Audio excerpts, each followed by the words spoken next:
अंतरायतिमिरोपशान्तये शान्तपावनमचिन्त्य वैभवं तं नरं वपुषि कुञ्जरं मुखे मन्महे किमपि तुन्दिलं महः शरणं करवाणि शर्मदं ते चरणं वाणि चराचरोपजीव्यं करुणामसृणैः कटाक्षपातैः कुरु माम् अम्ब कृतार्थसास्माकं सन्निधिः सन्निधिं क्रियात् विमलपटी कमलकुटी पुस्तकरुद्राक्ष शस्तहस्तपुटी कामाक्षि पक्ष्मलाक्षी कलितविपञ्ची विभासि वैरिञ्ची वागर्थाविव सम्पृक्तौ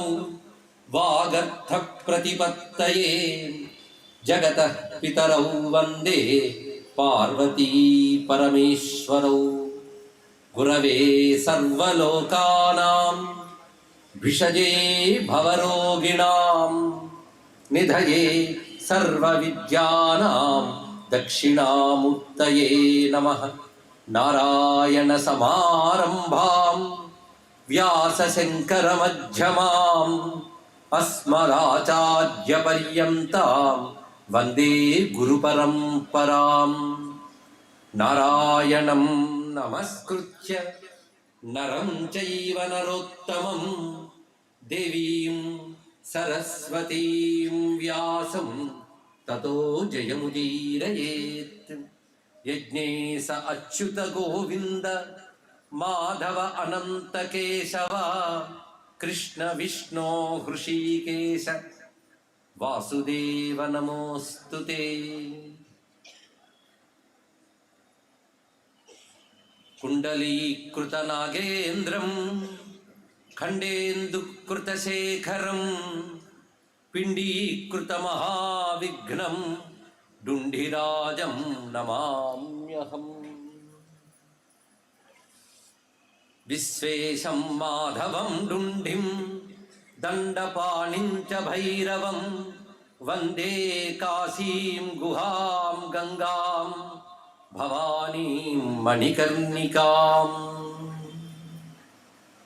श्रीमत्परस्मै निजचिद्घनाय गौरीतपःपूर्णफलप्रदाय केदारनाथाय नमः शिवाय नमो नमः कारणकारणाय। देवराजसेव्यमानपावनाङ्घ्रिपङ्कजं व्यालयज्ञसूत्रमिन्दुशेखरं कृपाकरं नारदादियोगिवृन्दवन्दितं दिगम्बरं काशिकापुराधिनाथ कालभैरवं भजे। काशिकापुराधिनाथ कालभैरवं भजे। देवी सुरेश्वरि भगवती गंगे त्रिभुवन तारिणि तरण तरंगे शंकर मौळि विहारिणि विमले मम मतिरास्तां तव पद कमले। सानन्दमानन्दवने वसन्तं आनन्दकन्दं हतपापवृन्दं वाराणसीनाथमनाथनाथं श्रीविश्वनाथं शरणं प्रपद्ये। श्रीविश्वनाथं शरणं प्रपद्ये। शिवाय गुरवे नमः। शिवाय गुरवे नमः। शिवाय गुरवे नमः। श्रीमात्रे नमः। श्रीमात्रे नमः। श्रीमात्रे नमः। श्री विष्णुरूपाय नमः शिवाय। केदारनाथाय नमः शिवाय। केदारनाथाय नमः शिवाय। केदारनाथाय नमः शिवाय। శ్రీ విశ్వనాథాయ నమః శివాయ. శ్రీ విశ్వనాథాయ నమః శివాయ. శ్రీ విశ్వనాథాయ నమః శివాయ. శ్రీ లోలార్కేశాయ నమః. శ్రీ లోలాదిత్యాయ నమః. నమో మహద్భ్యో ఋషిభ్యో గురుభ్యో నమః. త్రయస్త్రింశత్కోటిదేవతా సహిత గంగాన్నపూర్ణాంబికా విశాలాక్షి సమేత శ్రీ కాశీ విశ్వేశ్వర మహాజ్యోతిర్లింగ స్వామినే నమో నమః. విశాలాక్షి సమేత విశ్వనాథ స్వామి పాదపద్మాలకు నమస్కరిస్తూ, పవిత్రమైన దేశంలో పవిత్రమైన కాలంలో ఉన్నాం మనం. దేశకాల వస్తు లేదా విషయములు ఈ మూడు ప్రధానం అంటారు కదా. దేశమా అంటే చోటు, కాశీ మహాక్షేత్రం. కాలమా కార్తీక మాసం. ఇక ప్రత్యేకంగా విషయమా కాశీ వైభవం. మూడు మహా అద్భుతమైన అంశములు కలిసినటువంటి సందర్భం ఇది. దీన్ని మనకు అనుగ్రహించిన విశ్వనాథ స్వామి వారికి నమస్కారం చేసుకుంటూ, ఇప్పుడు ప్రత్యేకత ఏమిటి అంటే ఒక అరుదైన శివలింగ ప్రతిష్టాపన ఇక్కడ కాశీక్షేత్రంలో ఈ అసీఘాట్ సమీపంలోని ముముక్షు భవన్లో జరగబోతున్నది కొద్ది రోజుల్లో అన్నది ఆనందకరమైన అంశం. ఈ శివలింగం కూడాను సహస్రలింగ ప్రతిష్ట, సామాన్యమైన అంశం కాదు ఇది. దీనికి సంకల్పించుకున్నటువంటి శ్రీ గోలి అశోక్ గుప్తా గారి దంపతులకు ప్రత్యేకమైనటువంటి ఆశీర్వచనాలు. ఒక సత్సంకల్పంతో శివార్పణ బుద్ధితో వారు పూనుకోగానే అందరూ సహృదయులు వారితో జత కలిసి ఈ కార్యక్రమం నిర్వహించబోతున్నారు. ముఖ్యంగా ఇది ముముక్ష భవనం. కాశీకి యుగాల చరిత్ర ఉంది. కాశీలో అనేక కట్టడాలకు కూడా చాలా చాలా చరిత్రలు ఉన్నాయి. ముముక్ష భవన చరిత్ర 150 ఏళ్ల భవనం ఇది. ఈ 150 ఏళ్ల క్రితం అప్పుడు పెద్దలు దీన్ని సంకల్పించారు. వాళ్ళకి కాశీ ఎల్లలు తెలుసు. అసి అంటే ఏమిటి, వరణ అంటే ఏమిటి, గంగ అంటే ఏమిటో తెలుసు. అది తెలిసి చేశారు కనుక ఇది పంచక్రోశాత్మక కాశీ భూమిలోనే ఇది ఉండేటట్టు వాళ్ళు సంకల్పన చేసుకుని అద్భుతంగా ఏర్పాటు చేశారు.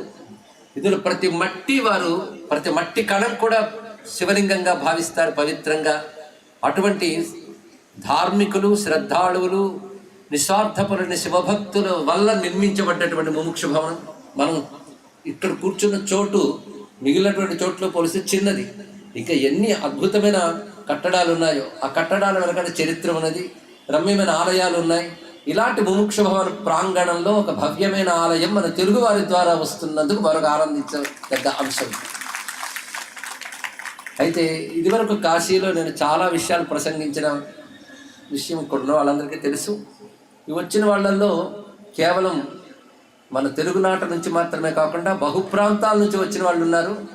విదేశాల నుంచి కూడా ఈ ప్రవచనాల కోసం వచ్చిన వాళ్ళు ఉన్నారు. వాళ్ళందరికీ కూడా స్వామి అనుగ్రహం లభించాలని కోరుకుంటున్నాం.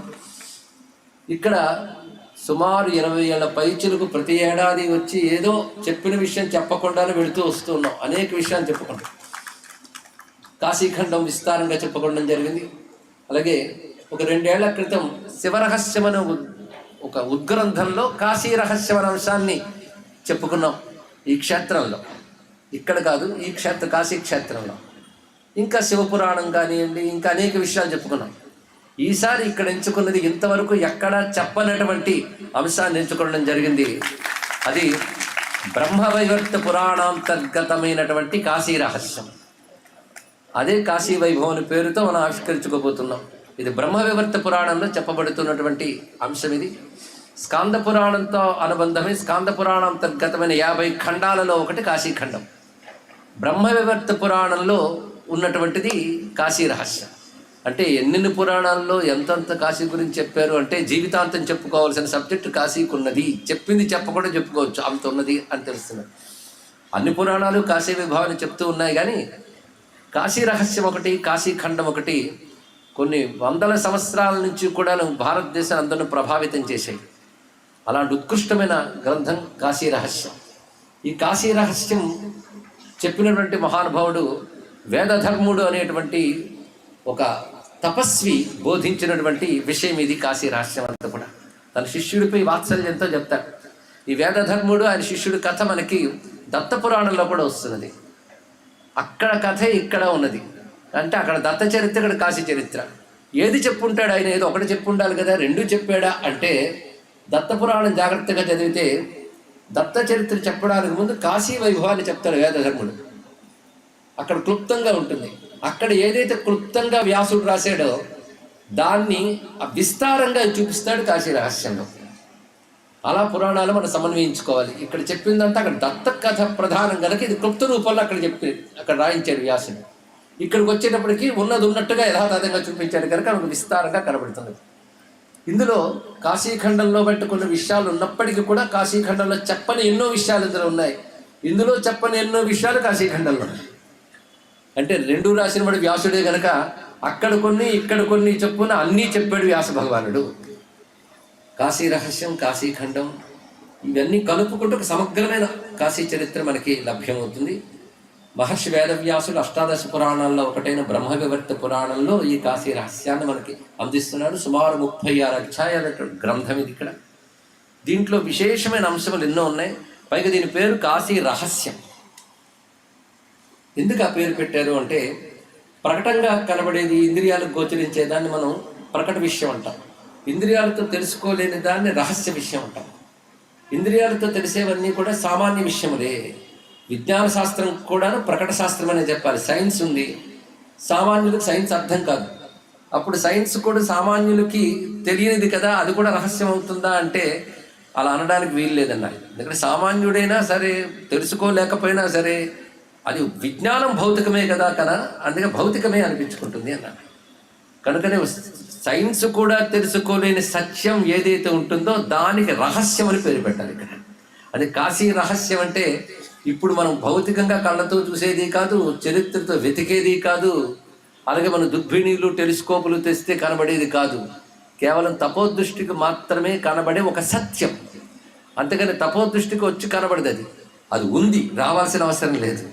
ఆ ఉన్నది తపస్సుకి గోచరిస్తే దాన్ని రహస్యము అంటాం.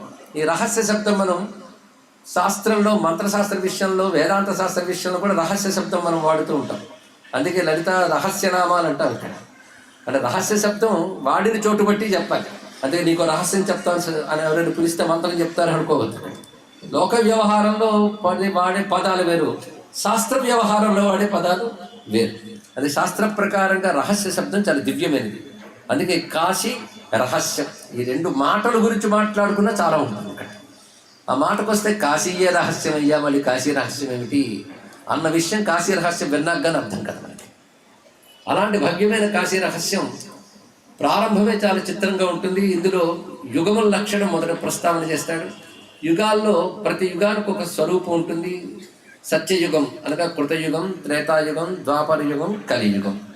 ఈ కలియుగంలో ఉన్న దుర్లక్షణాలన్నీ కూడా ముందు చెప్తాడు. అలాంటి దుర్లక్షణాల నుంచి బయటపడాలంటే ఉపాయాలు ఏమిటి అవి కూడా చెప్తాడు. అన్నీ చెప్పి అంటాడు ఉపాయాలు ఉన్నాయి కానీ అందరూ చేయలేరని కూడా చెప్తాడు.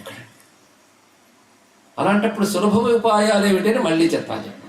ఆ సులభోపాయాల్లో ఒకటి కాశీ మహాక్షేత్రాన్ని ఆశ్రయించడమే సులభోపాయం అనేది మొదట కొన్ని అధ్యాయాల సారం. అది చెప్తూ బ్రహ్మదేవుడు వివరిస్తాడు ఈ చరిత్రను. నిజానికి బ్రహ్మ స్వయంగా చెప్తాడు ఈ కథని.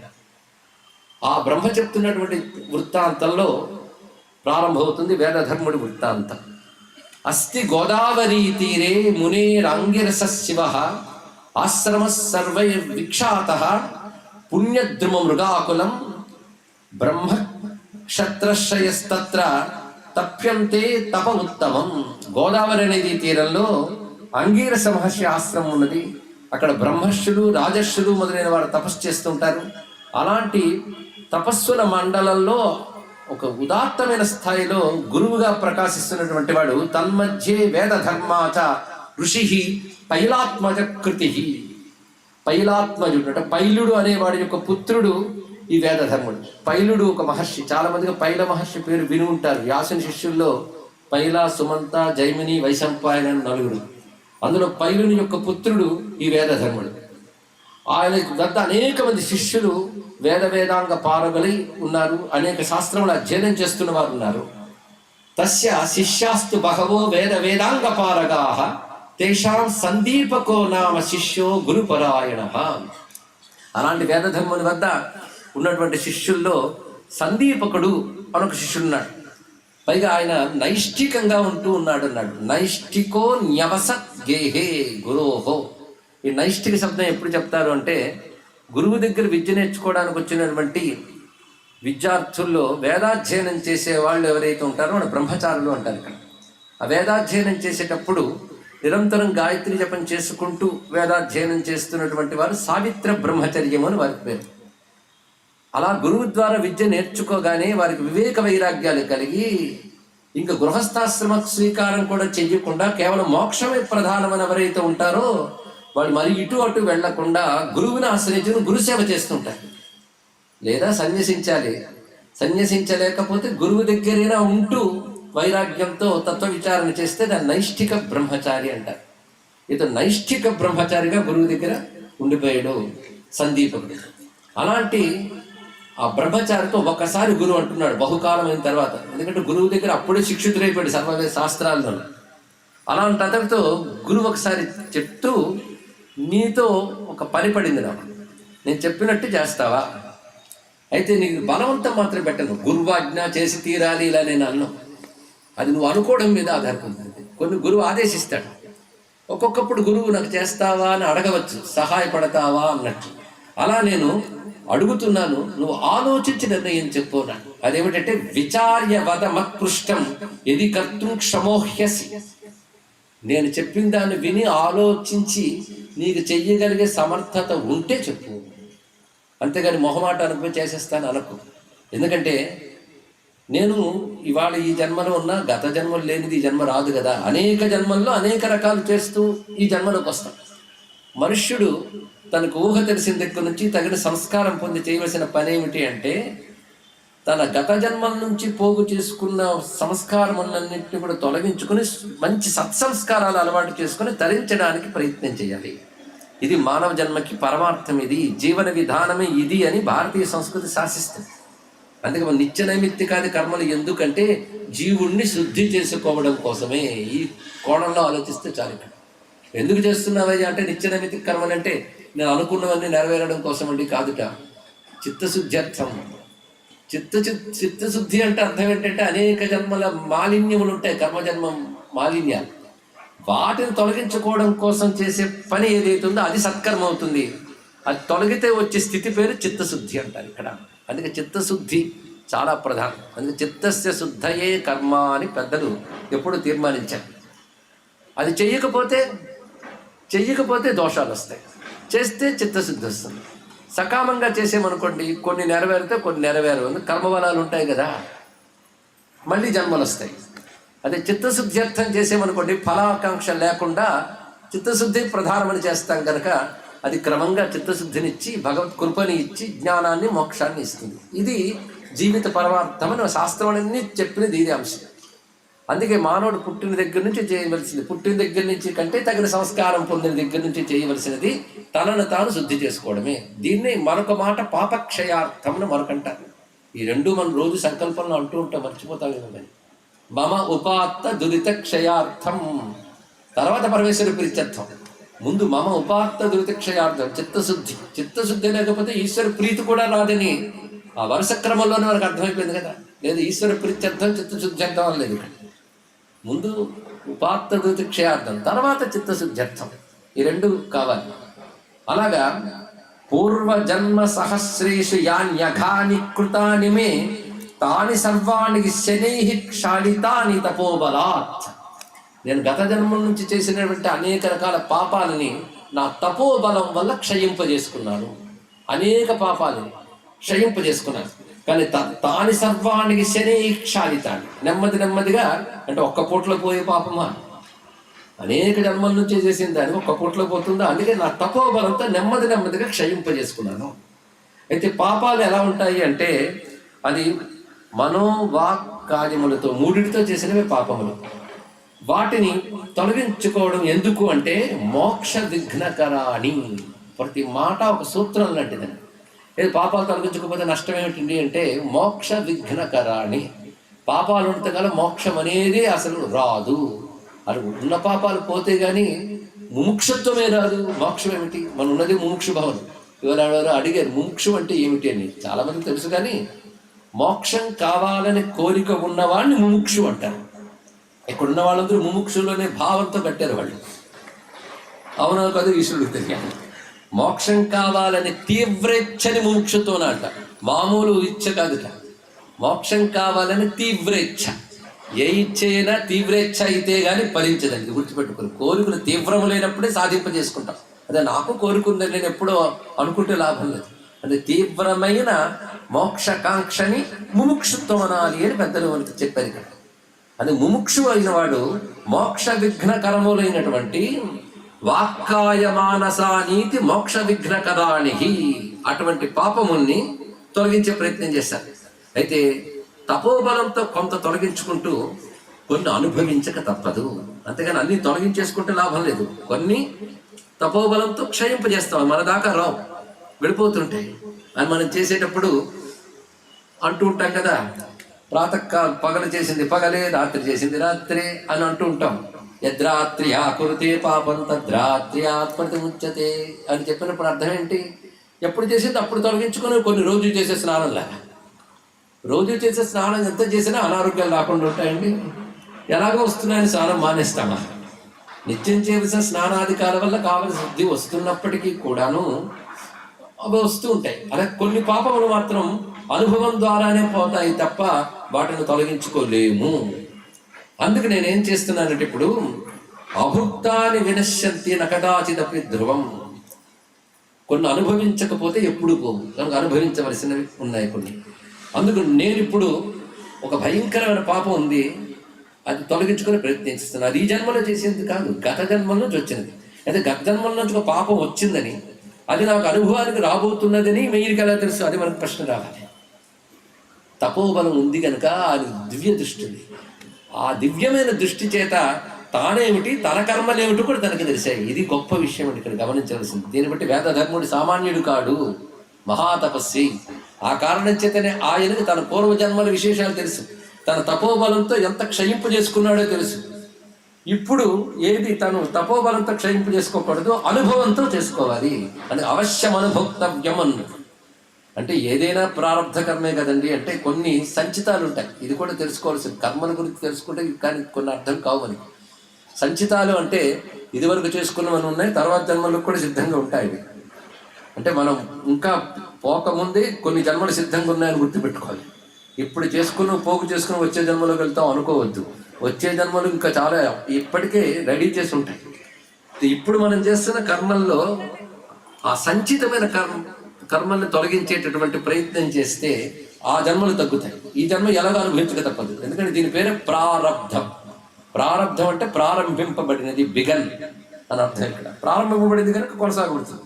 అందుకే ప్రారబ్ధం అంటే ఎలాంటిదయ్యా అంటే బోయివాడు వదిలిన బాణం లాంటిదయ్యా అని చెప్పి. అంటే బాణం బయలుదేరిపోయింది, బయలుదేరినప్పుడు మధ్యలో పెట్టి ఆపుతానంటే లేదు, అది బయలుదేరింది, అది ప్రారబ్ధం అని చెప్తాను. అయితే ఈ ప్రారబ్ధ కర్మని అవశ్యం అనుభోక్తవ్యం అని పెద్దలు చెప్తారు. కానీ కొన్ని బలాలతో ప్రారబ్ధ కర్మలోని తీవ్రతను తగ్గించుకోవచ్చు. ప్రారబ్ధాలు మళ్ళీ రెండు రకాలు ఉంటాయి, సాధారణ ప్రారబ్ధం, అసాధారణ ప్రారబ్ధం అంటే. సాధారణ ప్రారబ్ధాన్ని కూడా మనం చేసే తపస్సుతో క్షయింపు చేసుకోవచ్చు. అసాధారణ ప్రారబ్ధం మాత్రం అనుభవించక తప్పదు. అయితే తపస్సున్నవాడు, జ్ఞాని అయినటువంటి వాడు వాటిని తట్టుకుంటూ విచారణతో ఉంటాడు. ఎందుకంటే కర్మ అయితే అనుభవించక తప్పదు, కానీ నీ బుద్ధి నువ్వేం చేస్తావు, జ్ఞానంతో దాన్ని ట్రైనప్ చేసుకోవాలి బుద్ధిని. అప్పుడు ఎటువంటి అనుభవాన్ని కూడా ఎదుర్కోగలం. అంతేగాని ఏ సంఘటన జరిగినా ఒక్కసారి దేవుడి మీద నింద వేసేసి, లేకపోతే ఎంత పాపం అండి అప్పుడైనా పాపం అని ఎత్తుకొట్టుకుంటా సంతోషం. అంటే పాపం వల్లే దుఃఖం వచ్చిందని గుర్తు చేయడానికి మన పెద్దవాళ్ళు ఎవడు బాధపడినా అయ్యో పాపం అంటారు. అంటే దుఃఖం దేని వల్ల వచ్చిందో ఆ మాట ఓదార్పులోనే దొరుకుతుంది, అయ్యో పాపం అని, దానివల్ల వస్తుంది. అయితే బలీయమైనటువంటి ప్రారబ్ధం ఏదైతే ఉందో అది అవశ్యం అనుభోక్తవ్యం.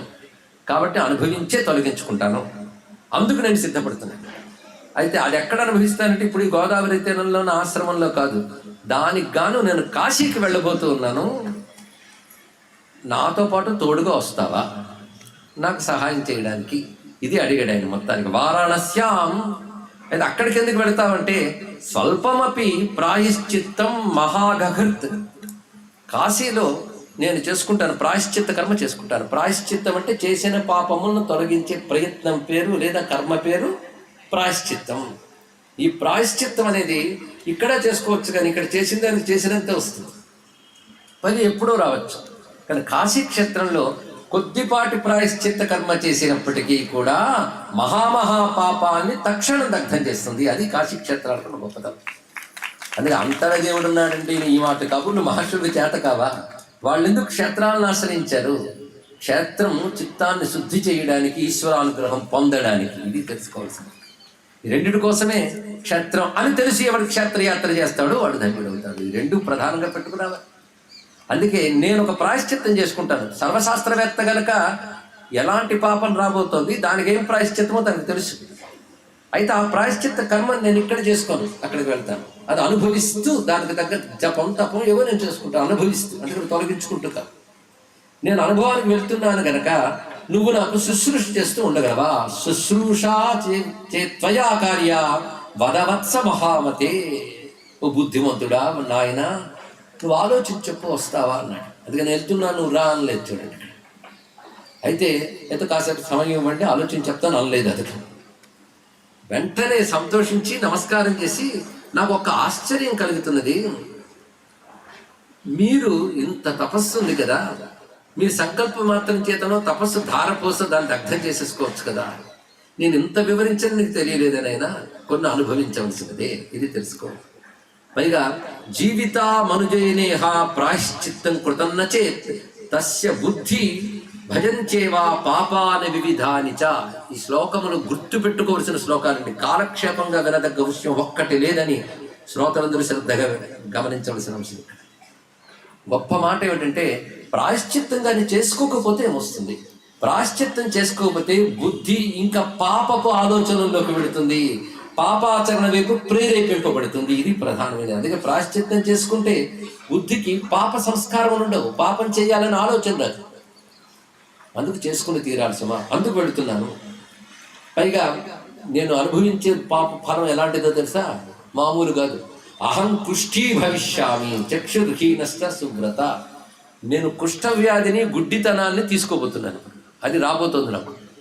అంటే రాబోతున్నటువంటిది తను ఆహ్వానిస్తున్నాడు. అది గొప్ప విషయం. ఎంతమందికి ఆ ధైర్యం ఉంటుందని. అది భారతీయ కర్మ సిద్ధాంతం అర్థం చేసుకుంటే జీవుడికి ఎప్పుడు దుఃఖం ఉండదు తెలుసుకోండి. ఆ కర్మ సిద్ధాంతం యొక్క స్వరూపం ఎప్పటికీ తెలుసుకోవట్లేదు. చెప్తాం కూర్చోండరా అంటే నిద్రలు వస్తాయి, అది బాధాకరం. అంటే ఆ పాపాలను అనుభవించాల్సిన తర్వాత అంతం ఉంటుంది అనమాట ఇక్కడ. అందుకే శ్రద్ధావాన్ లభతే జ్ఞానం ఊరికే అనలేదు. అంత శ్రద్ధగా వింటే కానీ ఈ జ్ఞానం తెలియదు ఇక్కడ. ఎందుకు ప్రాయశ్చిత్తం చేసుకోవాలో చెప్పాడు కదా. దాంతో నేను ఇప్పుడు అహం కుష్ఠీ భవిష్యామి చక్షుర్హీనశ్చ శుభ్రత మచ్చరీరం పాలయస్వ. నువ్వు నా శరీరాన్ని కాపాడాలి. ఎంతో కాదులే, వర్షానామేక వింశతి, 21 సంవత్సరాలు కాశీలో నా శరీరాన్ని నువ్వు పాలించాలి అన్నాడు. అయితే వెంటనే మాట అన్నాడు, అయితే మీకు ఆ కష్టం వద్దండి, నేను సంకల్ప బలం చేత మీ వ్యాధిని, మీ అంధత్వాన్ని నేను తీసుకుంటాను, నన్ను అనుగ్రహించాను. అలాంటి వాళ్ళు కొందరు ఉన్నారు. నారాయణ భట్ట అతను మహానుభావుడు తన గురువు గారి యొక్క పక్షవాత వ్యాధి తీసుకున్నట్ట. అలా నేను తీసుకుంటానన్నాడు. కానీ గురువు హెచ్చరించాడు. అందుకే ఎప్పుడైనా ఆవేశాలు వచ్చేసి మీ కష్టం మాకు వచ్చేస్తే చాలండి అని తొందరపడి అనకూడదు. తర్వాత ఎందుకు ఇచ్చారో బాబు అనుభవించలేకపోతే మళ్ళీ తిట్టుకుంటాం. అలాంటి మాటలు సామాన్యులు అసలు అనరాదు. కానీ మహానుభావుడు సందీపకుడు సామాన్యుడు కాడు, గొప్ప గురుభక్తి కలిగిన వాడు. పైగా నైష్ఠిక బ్రహ్మచారి, వైరాగ్యవంతుడు. వైరాగ్యం లేని వాడికి భక్తి ఎక్కడ ఉంటుందండి? వైరాగ్యం లేకపోతే భక్తి నిలవదు. ఒకవైపు గురువు వైపు పరిగెడుతుంటారు, మరొక ఆకర్షణల వైపు వెళ్ళిపోతూ ఉంటారు. వారికి గురుభక్తి నిలవదు, దైవభక్తి నిలవదు. అంత అకుంఠితంగా ఉండాలో. ఈ వృత్తాంతంతో బ్రహ్మదేవుడు ప్రారంభించడమే గొప్ప విషయం. అయితే చెప్తున్న మాట ఏమిటంటే, నా పుత్రాయ నా శిష్యాయ పాపం యచ్చంతి కేచన పాపభోగస్తు కర్తారం బాధత్రేయం న కుత్రచిత్. ఎప్పుడైనా సరే పుత్రుడికి శిష్యుడికి పాపాన్ని బదలా చేయకూడదు. ఇది చెప్పాడు కదా. దాన్ని అక్కడికి బదిలీ చేయకూడదు, మార్పు చేయకూడదు, నేనే తీసుకోవాలి. తతో మయైవ భక్తవ్యం తం శుశ్రూషాపరోభవ. నేను అనుభవించాలి, నువ్వు శుశ్రూష చేసుకో. ఒకటి, రోగం అనుభవించడం కంటే రోగిష్టికి సేవ చేయడమే ఇంకా కష్టం తెలుసా? ఇది గుర్తుపెట్టుకో. నువ్వు అయ్యో గురువు గారికి కష్టం అంటావు, నీకే ఎక్కువ కష్టం, సేవ చేయడమే మహా కష్టం చూస్తావు. అందుకు భోగాదపి మహత్ కష్టం శుశ్రూష భవిష్యతి. శుశ్రూష వల్ల వచ్చే కష్టం రోగం అనుభవించిన దానికంటే ఎక్కువ ఉంటుంది. దీనికి నువ్వు ఆలోచించుకో, సిద్ధపడు అంటే మీరు అదే నిర్ణయించితే వయం యవేవ గంతవ్యం క్షేత్రం దేవస్య ధూర్జటేహే. ధూర్జుడి యొక్క క్షేత్రానికి ఈ క్షణం బయలుదేరదా ఉన్నాడు. అంటే ఏమాత్రం వెనకాడలేదు, ఆలోచన లేదు. మీరు అదే నిర్ణయించుకుంటే ఈ క్షణమే సిద్ధము అని చెప్తూ, నాకు మీ చరణాంభోజ సేవ లభిస్తే చాలు అని చెప్పి గురువుగారితో బయలుదేరి వెళుతూ వాళ్ళు కాశీ క్షేత్రానికి వచ్చారు. వెళ్ళారని లేదు, నేను వచ్చారన్నారు. మనం ఇక్కడ చెప్పుకుంటున్నాం కనుక కాశీక్షేత్రంలో తతస్థౌ సహితౌ విప్రౌ కాశీం గత్వా స్థితౌ సుఖం మణికర్ణ్యుత్తరే కూలే కంబళీశ్వర సన్నిధౌ. కాశీక్షేత్రానికి వచ్చి కాశీక్షేత్రంలో మణికర్ణిక తీర్థమునకు ఉత్తరంలో ఉన్నటువంటి కంబళేశ్వరుడనే స్వామి వద్ద వాళ్ళు బస చేశారు. అలా 21 ఏళ్ళు ఉన్నారు. స్నాత్వా దేవం సమభ్యర్చ విశ్వేశం విశ్వయా సహా. కొన్ని మాటలు చాలా అందంగా ఉంటాయి ఇక్కడ, వీటిల్లోనూ పట్టుకోవాలి. ఇక్కడ మణికర్ణికలో స్నానం చేసి విశ్వాతో ఉన్న విశ్వేశ్వరుణ్ణి సేవించుకున్నారు అన్నారు. ఇక్కడ ఈ రహస్యం మనకి కాశీఖండంలో కనబడుతుంది. అమ్మవారికి విశ్వ అని పేరు. ఆయన విశ్వనాథుడు, అమ్మవారు విశ్వాదేవి. అది తెలుసుకోవాల్సింది. అది విశ్వ. ఆ విశ్వానే భవాని అని, అన్నపూర్ణ అని, విశాలాక్షి అని బహునామాలతోనూ పిలుస్తూ ఉంటాం. కానీ అసలు తల్లి పేరు విశ్వ అనే నేను చెప్తున్నాను. అది విశ్వేశం విశ్వయా సహా అన్నారు. విశ్వయా సహా విశ్వాదేవితో ఉన్న విశ్వేశ్వరుని సేవించుకుంటూ ఉన్నారు వాళ్ళు ఇక్కడ. పైగా వచ్చి స్నానం చేసి ఆయన దర్శించి తన కర్మను ఆహ్వానించాడు మహాత్ముడు. అప్పుడు వచ్చింది కుష్ఠవ్యాధి, అంధత్వము 2 వచ్చి ఆ ప్రారంధాన్ని అనుభవించాలని సిద్ధపడ్డాడు. ఇంకా దానికి తగ్గట్టుగా శిష్యుడు సేవ చేస్తున్నాడు. భిక్షాటనం ప్రధానం కనుక భిక్షాటనం చేసుకోవచ్చు గురువుకు పెడుతున్నాడు. గురువుకు వ్యాధి పెరుగుతుంది. ఒక్కొక్కసారి ఆ పదార్థం తీసుకొచ్చి ఇదా నువ్వు తెచ్చేదని మొహం మీద విసిరు కొడితే మళ్ళీ వెళ్ళి భిక్షాటనం తీసుకొస్తూ ఒక్కొక్కసారి కోపంతో కొట్టడం, తిట్టడం ఇవన్నీ చేస్తున్నాడు. దానికి తోడు ఆ శుశ్రూష చేస్తున్నప్పుడు అతను గురువు గారి బాధ చూడలేకపోతున్నాడు. దానితో గురువు పెడుతున్న బాధ తట్టుకుంటున్నాడు. ఈ విధంగా జరుగుతున్నది. ఇలా బహుకాలం జరుగుతుంది. అది పరిశీలించిన వాడు ఎవడయ్యా అంటే విశ్వేశ్వరుడు పరిశీలించాడు. ఆయన ప్రతిదీ గమనిస్తూనే ఉంటాడు. ఒక మాట చెప్తాడు కాశీఖండంలో శివుడు, నా సంకల్పం తప్ప కాశీలో మరొకరి సంకల్పం ఉండదు అని చెప్పాడు. ఇది బాగా తెలుసుకోవాల్సింది. కేవలం విశ్వేశ్వర సంకల్పం మాత్రమే ఇక్కడ. అది తెలిసాక నిశ్చింతగా ఉంటాడు ప్రతివాడు కూడా. కాశీలో ఎలా జీవించాలి అంటే తల్లిదండ్రులున్న పిల్లలు ఎంత నిశ్చింతగా ఉంటారో అలా ఉండాలి అని ఒకటే చెప్పింది కాశీఖండంలో. ఆయన సంకల్పమే. ఆయన పరిశీలిస్తాడు. పరిశీలించి ఆశ్చర్యపోయాడు. ఎందుకంటే అన్ని వ్రతాల కంటే గొప్ప వ్రతం గురుసేవా వ్రతం. అది చేస్తున్నాడని ఒకసారి గంగా తీరంలో స్నానం చేసి గురువు గారి దగ్గరికి వెళ్ళబోతూ ఉన్నాడు. దీపకుడు ఆయనకు ఎదురుగా కనబడ్డాడు విశ్వేశ్వరుడు. విశ్వేశ్వరుడు సాక్షాత్కారం అయిందండి, సామాన్యమైన అంశం కాదు. అప్పుడు ఒక్కసారి ఆనందపరుసుడు ఈ నమస్కారం చేశాడు. విశ్వేశ్వరుడు వస్తున్నట్టు గురు భక్త మహాప్రజ్ఞ వరం బ్రూహి. ఈ గురుభక్తికి నేను చాలా సంతోషించాను. ఎప్పుడైనా తపస్సు చేస్తే భగవంతుడు ప్రత్యక్షమవుతారంటారే, మరి ఈయనేం తపస్సు చేశాడయ్యా? గురు శుశ్రూషనే తపస్సు చేశాడు. ఆ తపస్సుకు ఫలంగా విశ్వేశ్వరుడు సాక్షాత్కరించి నీకేం వరం కావాలన్నాడు. అంతే. ఇది మొదట సూటిగానే ప్రశ్న. అంటే వరమా? తనకంటూ వరం అంటూ ఏమీ లేదు. చూడండి ఎటువంటి వాడు. అదిగా నైష్ఠిక బ్రహ్మచారి అయ్యాడు. తనకంటూ కోరికే లేదు, సంకల్పం లేదు. బట్ మృత్యుంజయ మహాదేవ ప్రసన్నోసి యది ఈశ్వర, నువ్వు నా పట్ల ప్రసన్నుడివైతే గురువు గారిని అడిగి వస్తాను. ఎందుకంటే గురువు గారికి ఏం కావాలో అడిగి వస్తాను. కొంచెం నాకు నువ్వు ఇదే చోట ఉండు, నేను గురుగారిని అడిగి వస్తాను. వెంటనే పరుగెత్తుకు వెళ్ళి గురుగారి దగ్గరికి వెళ్ళాడు. ఆయన కూడా నువ్వు అడిగిరా, నేను వస్తాను, అంతవరకు ఇక్కడ ఉంటానన్నాడు. వెళ్ళి అడిగితే గురువు చెప్తున్న మాట ఏంటంటే, భాగ్యవంతుడు అయ్యా, స్వామి సాక్షాత్కరించి అడిగాడు. ఏమడుగుతావు? మీ రోగం తీసేయమని అడుగుదాం అనుకున్నానండి. కానీ మీకు చెప్పకుండా కోరుకోవడం కూడా దోషం అవుతుందని మీ దగ్గరికి వచ్చి మా అనుమతి కోసం వచ్చాను. మీరు కొంచెం అనుమతి ఇస్తే చాలా మా గురువు గారికి రోగం తీసేమని అడుగుతానని. నేను తీసుకోలేను అనుకున్నావా? అది చెప్తున్నాడు గొప్ప విషయం ఇక్కడ. ఎందుకంటే ఇవాళ నేను తపస్సుతో తప్పిస్తే మరొక జన్మలో అనుభవించవలసిందే. కనుక తర్వాత జన్మలకు తొయ్యడమే కానీ తీయడం ఉండదు. తెలుసుకోండి. కొన్ని కర్మలు అంతే. కనుక ప్రస్తుతం పోస్ట్పోన్మెంటే కానీ రిమూవల్ కాదు. అది ఇక్కడ అందుకే నాకు తెలుసు, ఇప్పుడు నేను దీన్ని తోస్తే మళ్ళీ జన్మను అనుభవించవలసి వస్తుంది. పైగా భవరోగాన్ని పోగొట్టే స్వామి దగ్గర పెట్టుకుని ఈ శరీర రోగం పోగొట్టుకుని అడగడం ఏంటయ్యా తప్పు కాకపోతే అనేది పెద్ద జబ్బు ఏంటో తెలుసా మనకు తెలియదు. భవరోగం అంటే అదే డిసీజ్ అండి, మొత్తం వెతికాను వైద్యశాస్త్రం దొరకలేదు అంటారేమో. జనన మరణ రూపమైన సంసారానికి రోగం అని పేరు. కనుక మనం రోగం కోల్చుకుందాన్ని ఇక్కడ ఇందులో రిలీఫ్ కోసం చేస్తూ ఉంటాం. కానీ ఈ రోగం పోవాలని అడిగేవాడు ఎవడు కోటుకోకడు, వాడిని ముముక్షు అంటారు. అసలు నిజానికి ముముక్షు శబ్దానికి అర్థం తెలిస్తే కాశీకి వాడు రాడండి. కేవలం జ్ఞానులు మాత్రమే వస్తారు, వివేకవంతులు వస్తారు, మామూలు యాత్రికులు వీళ్ళు కాదు. ముముక్షు శబ్దానికి అర్థం తెలుసుకుంటే అసలు సంఘం పూర్తిగా చరించాలి.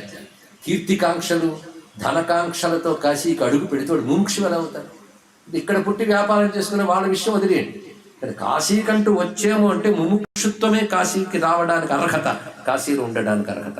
అది లేకుండా ఇంకా సంఘములు పెట్టుకుంటూ కీర్తికాంక్షలతో తిరిగే వారికి ఎందుకు కాశీకి వచ్చి బాధపడడం, బాధ పెట్టడం అంటాడు విశ్వేశ్వరుడు. అందుకే ఇక్కడ గొప్ప మాట, నా ప్రాచ్యవ రోగనాశాయ దేవదేవస్తయ అనగా, రోగనాశం కోసం దేవదేవుడిని అడగరాదు. మత్కృతే పాతకం స్వీయం ముక్త్వా శుద్ధో, నేను నా చేసిన పాపాన్ని నేనే కడుక్కుని శుద్ధుడిని కావాలి. ఎందుకంటే దేవభోగ నివృత్తం ఓ దేవం ప్రార్థయం శివం. దేహం యొక్క భోగం గురించి దేవదేవుడిని అడగడం ఏంటి కూడుస్తున్నాం. ఎందుకంటే ఆయన సంసార రోగ దహనం మనోమల వినాశనం. ప్రతి మాటలు చిన్న చిన్న అనుష్టుప్పుల్లా ఉన్న అందమైన శబ్దాలండి. శివుడంటే ఎవరనుకున్నావు? ఆయన సంసార రోగ దహనుడు, మనోమల వినాశకుడు. మనోమలం అంటే మనస్సుకున్న మాలిన్యములు తొలగించేటువంటి వాడు. ఇది శృత్వా, అందుకే నువ్వేమో అడక్కు, దండం పెట్టరా అంతే అన్నాడు. కాబట్టి వెళ్ళి మా గురుగారు ఇలా చెప్పారండి, కనుక ఏ కోరిక లేదండి అన్నాడు. ఇక్కడ వెంటనే ఆశ్చర్యపోయి, ఓహో అవునా, మరేమిటో చెప్పు, నేను వచ్చి వరం అంటున్నాను కదంటే, ఈ గురువుపై భక్తి దృఢంగా ఇలాగే నిలబడేటట్టు దీవించండి. అప్పుడు చాలా సంతోషించి శివుడు ముచ్చటపడి వెళ్ళిపోయి, ముక్తి మండపం ఉంది, నిర్వాణ మండపం అని ఇక్కడ చెప్పి, నిర్వాణ మండపం అన్న ముక్తి మండపం అన్న. అప్పుడు విశ్వనాథ మందిరంలో 4 రకాల మండపాలు ఉండేవి. ముక్తి మండపం, అదేవిధంగా జ్ఞాన మండపం, శృంగార మండపం, ఏకాంత మండపం అని 4 మండపాలు. ఇందులో ముక్తి మండపంలో దేవతలతో సభ చేస్తాడు. అందుకే విశ్వనాథ సభ అంటారు దాన్ని. ఆ సభలో దేవతలతో చర్చ చేస్తుంటాడు ఆయన. అలాంటి ఆ ముక్తి మండపంలో స్థిత్వా నిర్వాణ మండపే శంకరోప్యుమయా సార్థం, ఉమాదేవితో కలిసి ఆ నిర్వాణ మండపంలో కూర్చుని ఉవాత సర్వదేవానాం శృణ్వత, అక్కడ దేవతలందరి మధ్యలో విష్ణువు కూడా ఉన్నాడు. ఆ విష్ణువుతో ప్రత్యేకంగా చెప్తున్నాడు, నారాయణ అరవిందాక్ష మమాపి ఆనందదాయక. మాటలు ఎంత అందంగా ఉన్నాయి చూడండి. నాకు కూడా ఆనందాన్ని ఇచ్చే నారాయణ అని అడిగాడు. ఏంటి ఆ మాట అనాలి? నాకు కూడా ఆనందం ఇచ్చివాడా అంటే అర్థం ఏంటి? సముద్రంలో ఎవరైనా నీళ్ళు పోస్తారండి? ఎందుకు సముద్రంలో ఎందుకు నీళ్ళు పోయకూడదు? సముద్రమే నీళ్ళు కనుక కదా. అలాగే శివుడికి ఆనందం ఎవరు ఇవ్వలేరు, ఎందుకు? ఆయనే ఆనంద స్వరూపుడు కనుక. తానే ఆనంద స్వరూపుడైన స్వామికి ఆనందం కలిగిస్తున్నాడంటే అర్థం ఏంటి? ఆయనకి ఈయన వేరు కాదు అని అర్థం. ఇది చెప్తున్నమాట. మమాప్యానందదాయక, మంచి శబ్దం. నాకు కూడా ఆనందం కలిగించేవాడా. ఇవాళ నాకు గురుభక్తిలో ఒక విచిత్రమైన భక్తుని చూశాను. అలాంటి భక్తుని ఎక్కడ చూడలేదు సుమా అని. గురుభక్తి విచిత్రామే దృష్ట సంతోషకారిణి, మే సంతోషకారిణి, నాకు సంతోషం కలిగించే గురుభక్తిని చూశానన్నా. అంటే మనం ధర్మం మనం చేస్తూ ఉంటే దైవం గమనించి సంతోషిస్తాడు, ఇది తెలుసుకోండి. అంతేగా మన ధర్మం మనం మానేసి భజనలు చేసినా నేనేం సంతోషించడు. మన ధర్మం శ్రద్ధగా చేస్తూ ఫలాకాంక్ష లేకుండా చేస్తూ ఉంటే ఆయనే సంతోషిస్తాడు. లేకపోతే ఈయన కోరేడా శివుడిని, తపస్సు చేశాను రావయ్యా అన్నాడు, వెళ్ళలే. ఎందువల్ల? మమ సంతోషకారిణి, నాకు సంతోషం కలిగించింది. ఏమిటి అది అని అడిగాడు విష్ణు. ఏమి తెలియనట్టు. అక్కడున్న దేవతలకు తెలియాలి ఇదంతా కూడా. అంటే అతని పేరు సందీపకుడు. దీపకుడును కూడా వ్యవహారం ఉంది అతనికి. అక్కడ కనబడ్డాడయ్యా వాసుదేవా అని చెప్తే, అయితే నాకు చూడాలనుందంటే అది వెళ్ళి చూడన్నాడు శివుడు. ఒకసారి ఈయన మళ్ళీ సందీపుడు వస్తుంటే విష్ణువు కనబడ్డాడు. బాగుంది, ఏం శ్రమ పడ్డాడో కానీ అటు పిలవకుండాను వచ్చాడు శివుడు, కేశవుడు కూడా కనిపించి గురుభక్త్యా ప్రసన్నస్మి, నీ గురుభక్తికి సంతోషించాను. అంతేకాదు శ్రద్ధయాచ దమేనచ, గురుభక్తి 2 లక్షణాలతో కూడి ఉండాలి కూడా. శ్రద్ధ దమము రెండిటితో ఉండాలి. శ్రద్ధ అంటే విశ్వాసం, అఖండ విశ్వాసం ఉండాలి. గురుభక్తి ఇంత చూసుకుని నిజంగా ప్రయోజనం ఉందా? ఉందని శాస్త్రం చెప్పింది. ఎవరు నమ్మొచ్చాడు అంటే దాన్ని అశ్రద్ధ అంటారు. అది శాస్త్రం చెప్పింది గురుభక్తి యొక్క గొప్పదనం. అది గురువు తిట్టాడనో కోపగించుకున్నాడని ఆయన మీద తిరిగి కోపగించుకుని శిష్యులు ఉంటారు. వాళ్ళకి ఎక్కడ తరిస్తారండి? అందుకే శ్రద్ధ ఉండాలి, రెండు దమం ఉండాలి. దమం అంటే నిగ్రహం, తట్టుకోగలగాలండి. తట్టుకోలేనప్పుడు ఇంకేందుకు గురువుల మీద అలిగే వాళ్ళు ఉంటారు అంటే మరి దమము లేదని అర్థం. కనుక నువ్వు చేస్తున్న భక్తిలో శ్రద్ధాదమం అన్ని అనుకూలిస్తే అందరూ భక్తులే. ప్రతికూలంలో కూడా నిలబడడం ఉన్నదే అది గొప్ప విషయం. అందుకే నీ భక్తికి ఉన్న రెండు లక్షణాలు శ్రద్ధయా చ దమేన చ. శ్రద్ధతోనూ దమముతో కూడినటువంటి గురుభక్త్యా. అలాంటి గురుభక్తులు నువ్వేమో అనుకోకు, కానీ అలాంటి గురుభక్తులకి నేను కూడా దండం పెడతాను సుమా అన్నాడు విష్ణువు. చూడండి ఎంత గొప్ప విషయం. అందుకే వాళ్ళు మయా పూజ్యాః పాలనీయాః ప్రయత్నతః. అలాంటి గురుభక్తులు నా చేత పూజ్యులు, పైగా నా చేత పాలింపబడతారు. అంటే వాళ్ళని రక్షిస్తాను కూడా. అందుకు నేను వచ్చి నేను అడుగుతున్నాను. అయితే దీపకుడు అంటున్నాడు నిజమే, ఎందుకంటే సృష్టిలో తరింపజేసేది ఒక్కటే, ఇంకోటి లేదు. అది జ్ఞానం మాత్రమే. ఆ జ్ఞానం ఇచ్చేది గురువు మాత్రమే. అది గురువు కంటే ఇంకెవరు గొప్ప అన్నాడు ఒకటే మాట. అది జ్ఞానం సర్వాత్మకం శుద్ధం పరమానందదాయకం అతో గురుం విహాయ అన్యత్ ప్రార్థయేన కథంచన. అందుకే గురువు తప్ప మరొకటి లేదు గనక శివుడితో చెప్పినట్టే నీతో చెప్తున్నాను. ఆ గురువే నాకు కావాలి, గురు పాదాలపై భక్తే కావాలి, గురు శుశ్రూష భాగ్యమే నాకు లభించాలి, మరొకటి లేదు. యది దేయో వరో మహ్యం గురుభక్తిం ప్రయచ్చమే. ఏమిటి అదే అడుగుతున్నావంటే, పిలవకుండానే శివకేశవులు ప్రత్యక్షమయ్యారంటే గురుభక్తి ఎంత గొప్పదో తెలిసింది కనుక ఆ గురుభక్తి ఉంటే చాలు ఇక్కడ. ఎందుకంటే ఏది లభించినా శివుడు విష్ణువు లభించడం అనేది అంత తేలిక కాదు. ఎన్ని జన్మలు ఎన్ని యుగాలు తపస్సు చేస్తే వాళ్ళిద్దరు కనబడతారు. అలాంటిది పిలవకుండానే వాళ్ళంతటి వాళ్ళు వచ్చారంటే గురుభక్తి వల్లే. అటువంటిప్పుడు గొప్పదేని గురుభక్తి ఒకటి ఉంటే చాలు కదా, అన్నీ ఉన్నట్లే అని అంటే అప్పుడు నీతో కాస్త ముచ్చటించాలనిపిస్తుంది అయ్యా. ఎందుకంటే అర్థం చేసుకునేవాడు, వివేకవంతుడు, పాటించేవాడు, మూడు ఉండాలి చూడండి. అర్థం చేసుకునేవాడు, వివేకవంతుడు, పాటించేవాడు. వాళ్ళు కనబడితే మాట్లాడాలని విష్ణువుకు కూడా అనిపించింది. కానీ నేను మొదలెట్టగా నన్ను కళ్ళు మూసేసుకునే వాడి దగ్గర చెప్పాలని విష్ణువుకు కూడా అనిపించింది. తెలుసుకుని ఇక్కడ అందుకే శ్రద్ధగా ఉండాలి. అటు ఇటు చూపుడు తిప్పేవాడికి ఏమొస్తుంది? పైగా ఇది అర్థం కాలేదండి అనేవాళ్ళు కనబడతారు, కానీ అర్థం చేసుకోవాలని ప్రయత్నించేవాడు అసలు శిష్యుడు అవుతాడు. తెలుసుకోండి ఇక్కడ. ఒకడికి 10 సార్లనే వినాలి, వాడు శిష్యుడు అవుతాడు. అలాంటి వివేకవంతుడు కనబడితే స్వామికి ముచ్చటించాలనిపించింది. నీకు నేను గురుతత్వం చెప్తాను విను అన్నాడు విష్ణువు. విష్ణువు అంటే ఎవరు? జగద్గురు. సర్వ జగత్తుకు ఒకే ఒక్క గురువు నారాయణుడు. నారాయణ అఖిల గురో భగవన్ నమస్తే అంటాడు కదా గజేంద్రుడు. అలా అఖిల గురువైన నారాయణుడే మాట్లాడుతూ గురువులంటే ఏమిటో చెప్తున్నాడు. చాలా అద్భుతమైన విషయం. సద్బుద్ధిం లౌకికీం యస్తు ప్రయచ్చతి సమాన భాక్. మొట్టమొదట లౌకికమైన సద్బుద్ధినిచ్చేవాడిని గురువు అనాలి. లౌకికమైన సద్బుద్ధి అంటే లోక వ్యవహారంలో మంచిగా ప్రవర్తించడానికి నేను ప్రేరేపించేవాడు, దానికి తగ్గ విషయం చెప్పేవాడు ఎవడు, వాడును గురువు అనాలి. అంటే నా అబద్ధాలు ఆడుకు నాయన, సత్యంగా ఉండు, కపటం చెయ్యకు, హింస పెట్టకు, ఇవన్నీ కూడా లౌకికమైన సద్బుద్ధి అంటారు ఇక్కడ. అది చెప్పేవాడు గురువు అనాలి. అంతకంటే గొప్ప గురువు ఎవడు అంటే ఈ గురువుని పూజించాలి. అంతకంటే గొప్ప గురువు అంటే మామూలుగా విద్యను నేర్పే వాళ్ళందరూ ఉపాధ్యాయులు అవుతారు, వాళ్ళని గౌరవించాలి. గౌరవించాలన్న మాట విన్నారు కదా. గౌరవం అంటే అర్థం ఏంటి? అందరూ వాడుతుంటాం. గురుభావం పేరు గౌరవం. గురువుగా గౌరవించవలసిన వాడిని గురువు అనాలి, గురుభావంతో చూడడానికి గౌరవం అనాలి ఇక్కడ. అందుకే ఎవరు చదువు చెప్పినా వాడిని గౌరవించవలసిందే. కానీ అన్ని చదువులు కాదు. ఎవడు నీకు సద్బుద్ధిని చెప్తాడో, అరే పాపం చేయకురా, లంచం తినకరా అని ఎవడైతే నీకు సద్బుద్ధిని బోధిస్తాడో వాడు గురువే. వాడికంటే గొప్ప గురువు ఎవరు అంటే ఎస్తు ధర్మోపదేష్టా స్యాత్. వేదాది శాస్త్రముల్లో ఉన్న ధర్మములు నీకు ఎవడు చెప్తాడో వాడు అంతకంటే గొప్ప గురువు. అంటే ధర్మాలు అప్పుడు 2 అయిపోయాయి. లోకంలో నీకు లోకానికి పనికొచ్చే ధర్మం ఒకటి ఉంటుంది, వేదాది శాస్త్రముల్లో చెప్పిన ధర్మం ఒకటి ఉంటుంది. కనుక లౌకికమైన సద్బుద్ధి చెప్పేవాడు గొప్పవాడే. వాడికంటే గొప్పవాడెవడు? వేదాది శాస్త్రాల్లో ఉన్న ధర్మములు నీకు చెప్పేవాడెవడు, వాడు గొప్పవాడు.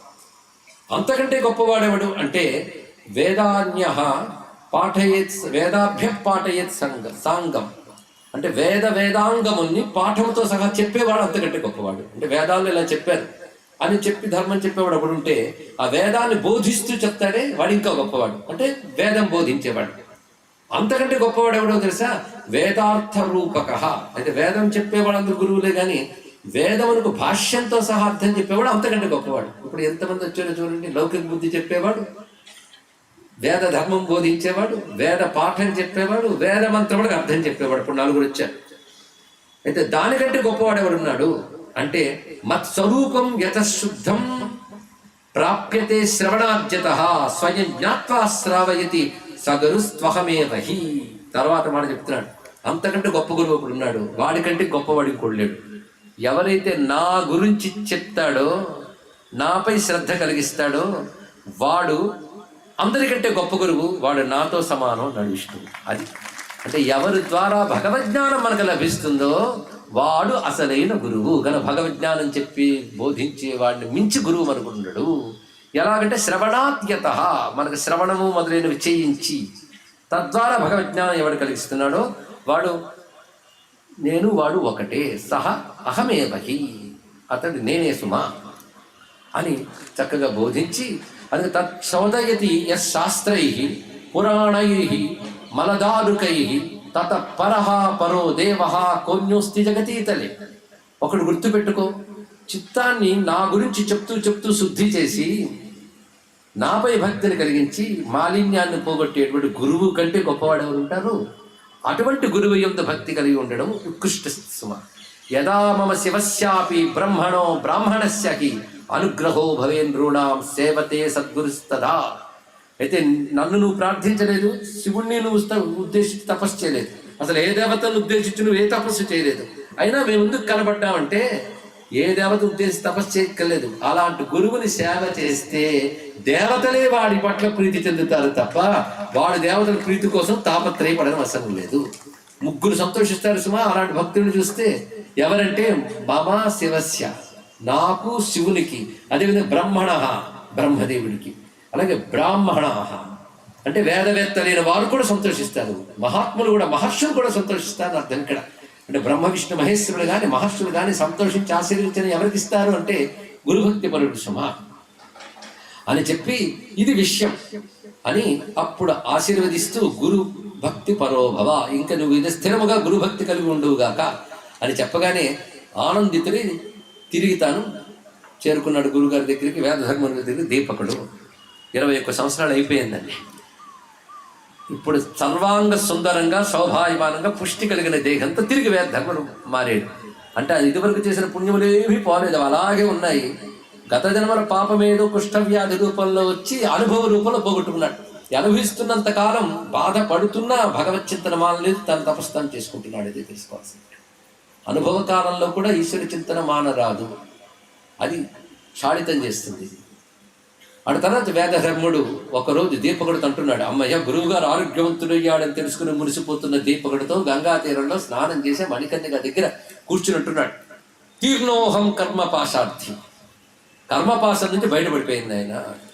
కృచ్ఛ్రాత్ ప్రారబ్ధ సంహితాత్, కృచ్ఛ్రాత్ అతి కష్టం మీద మొత్తాన్ని బయటపడ్డాను. ఎందుకంటే అనుభవిస్తూ సాధన చేస్తూ బయటపడ్డాను. ఇక్కడ చాలా సంతోషం.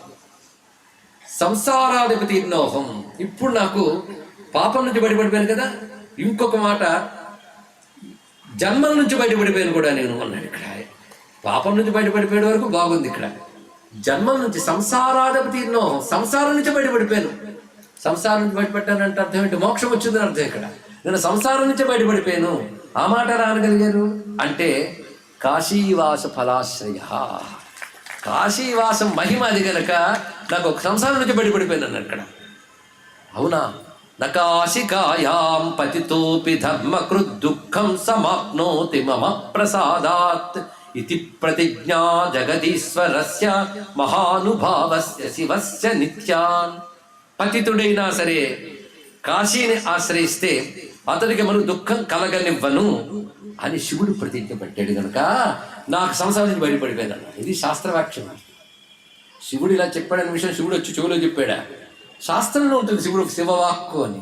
శివవాక్యం ఇది అనే విషయంపై ఎంత దృఢమైన విశ్వాసం ఉందో చూసారా వేదధర్ముడికి. అది గొప్ప విషయం. శివుడు ఆ వాక్యం చెప్పాడు కనుక నేను కాశీలో ఆశ్రయించున్నాను కనుక ధన్యుడు. అంటే ఇంకా కాశీవాసమే నిర్ణయించుకున్నాడు ఆయన. కాశీవాసమే, ఇక్కడే ఉంటానని.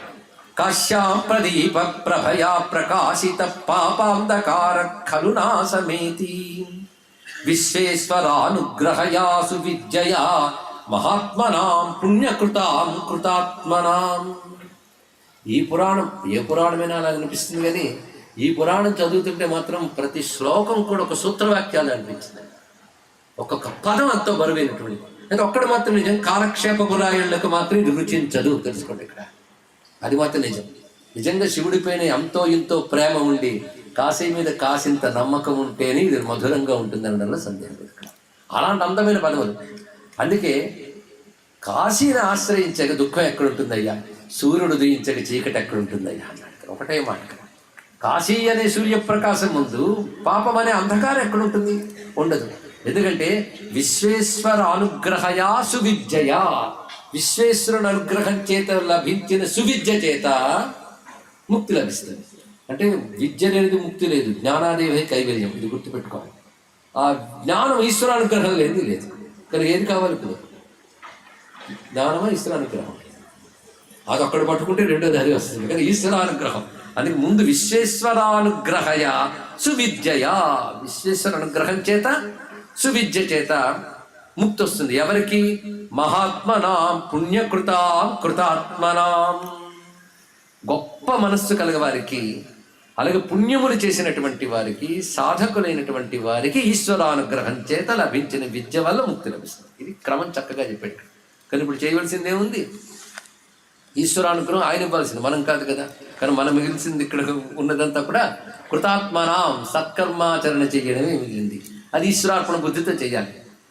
అనగానే అప్పుడు ఒక మాట అన్నాడు, చాలా బాగుంది మీరు చెప్పిన విషయం. కానీ మళ్ళీ నా ప్రశ్నగానే ఉన్నది. మీ తపస్సుతో తొలగించుకోగలిగి కూడా ఎందుకు తొలగించలేదు అన్నదాన్ని మీరు చెప్పారు. ఈ ప్రాయశ్చిత్తం ఏదో మీరు అక్కడే చేసుకోవచ్చు కదా, ఇక్కడికి ఎందుకు వచ్చారు? ఏ తపస్సు ఇంకో చోటు చేసుకోకూడదు? జపాలు, హోమాలు, పూజలు, పునస్కారాలు ఎక్కువ నిష్కామంగా నేను అక్కడే చేసుకోవచ్చు కదా, కాశీకి రావాల్సిన అవసరం వచ్చింది అని అడిగితే, నువ్వు ఈ గురుభక్తి అక్కడ కూడా చూపించావు నాకు. గోదావరి తీరంలో మన ఆశ్రమంలో నువ్వేం తక్కువ సేవ చేసేవా? చాలా చేసావు. త్వం సాక్షాత్ తపసా, అక్కడ కూడా నువ్వు నా కోసం చాలా చేసావు. కానీ అక్కడ ఎప్పుడైనా శివుడు కనబడ్డా? విష్ణువు కనబడ్డా? ఇక్కడే కనబడ్డాడు. అది కాశీ అంటే తెలుసుకోకూడదు. ఎందుకంటే నువ్వు చెప్పిన మాటల ప్రకారంగా ఎత్రత్వం తత్ర తీర్థాన్ని, నువ్వు ఒక మాట అన్నావు నన్ను, మీరు ఎక్కడుంటే అక్కడ తీర్థాలు ఉంటాయి, మీరు తీర్థానికి రావడం ఎందుకు అని అన్నావు. ఎందుకంటే మహాత్ములు తీర్థాన్ని వెతుక్కో అక్కర్లేదు, వాళ్ళే తీర్థపురుషులు. ఎందుకంటే వాళ్ళ పవిత్రాంతఃకరణులు, తపోబలం ఉంటుంది. వాళ్ళ ప్రారంభం బట్టి వాళ్ళ దుఃఖాలు అనుభవిస్తున్నప్పటికీ కూడా అది వాళ్ళ క్షోభే తప్ప ఇవతల ప్రభావం చూపించదు కదా. అందుకే అలాంటి మహాత్ములు చూస్తే తీర్థస్నానం చేసినట్టు, క్షేత్రంలో ప్రవేశించినట్టు. అలాంటి మీరు నివసంతి, మీరు వచ్చి ఇక్కడ చేయడం ఏంటి? కాశీ కిం త్వం ఇహాగత, ఎందువల్ల మీరు ఇక్కడికి వచ్చారని అడిగే కదా. ఒక్కడ చాలు, నీకే అనుభవంలో వచ్చింది కదా. కాశ్యా స్వల్పేన కాలేన దృష్టోదేవ ఉమాపతి. ఎన్ని యుగాలు తపస్సులు చేస్తే కనబడతారు ఈ వాళ్ళు. అలాంటిది నువ్వు అక్కడ చేయాల్సిన తపస్సు ఇక్కడ చేయడం వల్ల వాళ్ళు సాక్షాత్కారం పొందాం. అందుకని అక్కడ చేసుకున్న ప్రాయశ్చిత్తం ఇక్కడ చేసుకునేది. ఇది ముఖ్యమైన అంశం స్మానం. అంతేకాదు, అన్యత్ర యకృతో ధర్మ స సాంగ శ్రద్ధయాన్విత అనేక కాల సంపాద్య స సిద్ధోత్ర క్షణాత్ భవేత్. ఈ శ్లోకములు కాశీ రహస్యాన్ని చెప్పేవి. ఇదే రహస్యం అంటే అండి. రహస్యం అంటే ఇది. రహస్యం అంటే నీకు రహస్యం చెప్పనా? పెద్ద కష్టపడక్కర్లేదు, దీనికని చెప్తాను ఇక్కడ. లేకపోతే పెద్దదిలా కనబడుతుంది. రహస్యం అంతా అక్కడ ఉంటుంది. రహస్యం ఏమిటి అంటే, మిగిలిన చోట్లలో ఏదైనా ఒక సత్కర్మని సాంగోపాంగంగా శ్రద్ధగా శాస్త్రలోపం లేకుండా అనేక కాలం చెయ్యగా వచ్చే ఫలితం కాశీలో క్షణమాత్రంలో లభిస్తుంది. అది కాశీకి ఉన్నటువంటి గొప్పతనం. వర్షాయుధ సహస్రేణి ఏ సేవంతే హరిం తేత్ర క్షణాత్ ప్రాప్నువంతి వత్సాత్ త్వమివ ధార్మికాః. 10,000 సంవత్సరాలు హరుని సేవిస్తే వచ్చే ఫలం కాశీక్షేత్రంలో క్షణకాలం సేవిస్తే లభిస్తుంది. అది కాశ్యాకృతం స్వల్పమపి ధ్రువం స్యాత్ పుణ్యేతర పుణ్యమపి స్వభావాత్. కనుక గుర్తుపెట్టుకో, కాశీలో పుణ్యము గాని పుణ్యేతరము గాని కొద్దిపాటి చేసినా స్వభావ సిద్ధంగా కొన్ని కోట్ల రెట్లు ఫలితం ఇస్తుంది. ఈ వాక్యం గుర్తుపెట్టుకోవాల్సింది. 2 మాటలు అన్నాడు. పుణ్యమే ఫలితం ఇస్తుంది అనుకోవద్దు. పుణ్యం కానీ పుణ్యేతరము కానీ. పుణ్యేతరం అంటే ఇంతమందిలో పాపం ఇంతమంది అన్నారా? పుణ్యము కానిది పుణ్యేతరం అండి. అంటే ఏమిటి? నిత్యం చేస్తున్నది పుణ్యేతరములు. పుణ్యము గాని పుణ్యేతరము గాని కాశీలో కొద్దిపాటి చేసినా కోట్ల రెట్ల ఫలితం వస్తుంది. ఇది గుర్తుపెట్టుకుని కాశీకి వెళ్ళాం కానీ పాపాలు పోతాయని ఇక్కడ తిరిగి వచ్చి లాభం లేదు. ఇంకా జాగ్రత్తగా ఉండాలి. అది ఏ యాత్రకి వెళ్ళినా ఎలాగైనా వెళ్ళొచ్చు, కానీ కాశీకి వచ్చినప్పుడు చాలా జాగ్రత్తగా చేయాలి యాత్ర. గుర్తుపెట్టుకోండి. ఉన్నవాళ్ళు కానీ వచ్చేవాళ్ళు కానీ కాశీలో అనుక్షణం జాగ్రత్తగా ఉండాలి. ఇక్కడ కూర్చుని వాడిని తిట్టా వీడిని తిట్టా, వాడి దోషాలు వీడి గుణాలు చర్చ చేయడం, ఇవన్నీ చేసే కంటే హాయిగా హైదరాబాద్లోనూ బెజవాడలోనూ ఉండడం బెటర్ అండి. ఇక్కడికి రానవసరం లేదు. ఇక్కడికి వచ్చి వాళ్ళ మీద వీళ్ళ మీద చర్చలు, వీళ్ళ మీద అందరూ వాళ్ళ మీద ఎంత కష్టపడిపోతున్నారో తెలిసే వాళ్ళందరూ అని చెప్పుకోవడానికి ఇక్కడికి వచ్చేది. పరచింతన ఉంటే ఇక్కడ రానక్కర్లేదు అంటాడు ఇక్కడ. అందుకే కాశీలో చెయ్యవలసినది ఏమిటి అంటే ధార్మికాహ, నీలాంటి ధార్మికులు అన్నాడు ఇక్కడ. కాశీకి వచ్చి ధర్మబుద్ధితో ప్రవర్తిస్తూ ఉంటూ శివాస్ శ్రీ శివ ఎవరెవరిని సేవించాలో చెప్పు. శివ శ్రీహరి అత్ర హారి విధి స్వాత్మజనేషు నూనం. కాశీక్షేత్రానికి వస్తే శివుడు, శివ, హరి, హారి, విధి ఈ 6 వాళ్ళ భక్తుల్ని కాశీలో అనుగ్రహించినట్టు ఇంకెక్కడ అనుగ్రహించరు. ఎవరు? 6 చెప్తున్నాడు, జాగ్రత్తగా వినండి. శివ శ్రీహరి, ఇక్కడ వరకు అర్థమైంది కదా. తర్వాత కొంచెం అర్థం ఉంటుంది. హారి అనే శబ్దానికి గణపతి అని అర్థం. ఇక్కడ గణపతి ఇప్పుడు ఎందరయ్యారు? 4 అయిపోయారు. విధి 2 అన్నాడు. విధి అని 2 చెప్పడంలో విధి అంటే బ్రహ్మదేవుడు, మరొకడు విధి అంటే సూర్య భగవానుడు. ఈ 6 కూడాను కాశీలో తన భక్తుల్ని తొందరగా అనుగ్రహిస్తారు, పూర్ణంగా అనుగ్రహిస్తారు. ఇది గొప్ప విషయం చెప్పాడు. అది ఇతర చోట్ల చేయొచ్చు, కానీ ఇక్కడ చేస్తే తొందరగా అనిపిస్తారు. యది ప్రసన్నోసి గురో యది ధేయో వరో మమ. ఇలాంటి కాశీక్షేత్రంలో నువ్వు ఇంత సేవ చేసుకున్నావు కనుక ఇప్పుడు నేను నీకు వరం ఇస్తాను ఏదని కోరుకున్నాడు. శివుడు కేశవుడు అడిగితే మాత్రం ఊరుకున్నాడు, కానీ ఇప్పుడు ఈయన అడిగితే కోరుకోవాలి కదా. ఏమంటుంటున్నాడంటే, మీరు చెప్తుంటే నాకు ఒళ్ళు పులకిస్తోంది, ఇలాంటి గొప్ప చోట ఉన్నానా అన్నాడు. ఇది తెలియాలండి. ఎందుకంటే కాశీ నియమాలు కొన్ని చెప్పారు. కాశీ నియమాల్లో ఒక ప్రధాన నియమం ఇప్పుడు చెప్పుకుంటున్నాం. ప్రతిరోజు కాశీ మహిమ విని తీరాలి. కాశీ నియమాలు అది వినడం వల్ల కాశీవాస ఫలం లభిస్తుంది. ఎందుకంటే నువ్వు ఉన్న చోటు విలువ తెలిస్తే నీ శ్రద్ధ దాని పెరుగుతుంది. ఇది ముఖ్యం. ఎందుకంటే అందరికీ కనబడేది కాశీ, మనకి ఇదే కనబడుతుంది. అవునా లేదు? ఇక్కడ దొంగతనం చేయడానికి వచ్చిన వాడికి, యాత్ర చేసిన వాడికి ఒకే కాశీ కనబడుతుంది. అవునా లేదా? మరి వీడికి లాభం ఏంటి, వాడికి నష్టం ఏంటి చెప్పండి ఇక్కడ.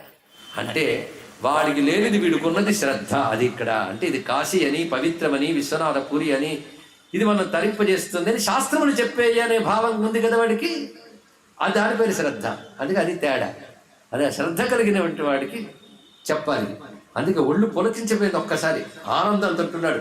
నిజంగా నువ్వు నాకు వరం ఏదైనా ఇస్తానంటే నువ్వు కాశీ మహిమ గురించి చెప్పవయ్యా, అదే వరం నాకు. అంటే ఇంత తపస్సుకు ఫలంగా కాశీ శ్రవణం అడిగాడంతే.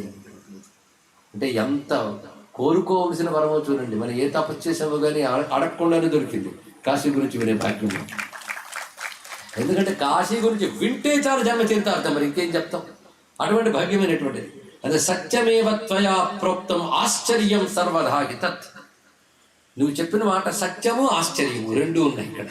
ఎంత సత్యమో అంత ఆశ్చర్యం. ఎందుకంటే జన్మలెత్తి యజ్ఞయాగాది తపస్సు ఇన్ని చేసినా పోని పాపములు దొరకని దేవతానుగ్రహం కాశీని ఆశ్రయిస్తే దొరుకుతుంది అంటే అంతకంటే ఆశ్చర్యం ఉంది. పైగా ఇది నిజమా అని శంకించకూడదు. అది సత్యం. సత్యం ఆశ్చర్యం. ఆశ్చర్యం అంటే క్వశ్చన్ మార్క్ కాదండి, అద్భుతం అనిపించాలి ఇక్కడ. అది సత్యము ఆశ్చర్యము 2 ఉన్నాయి.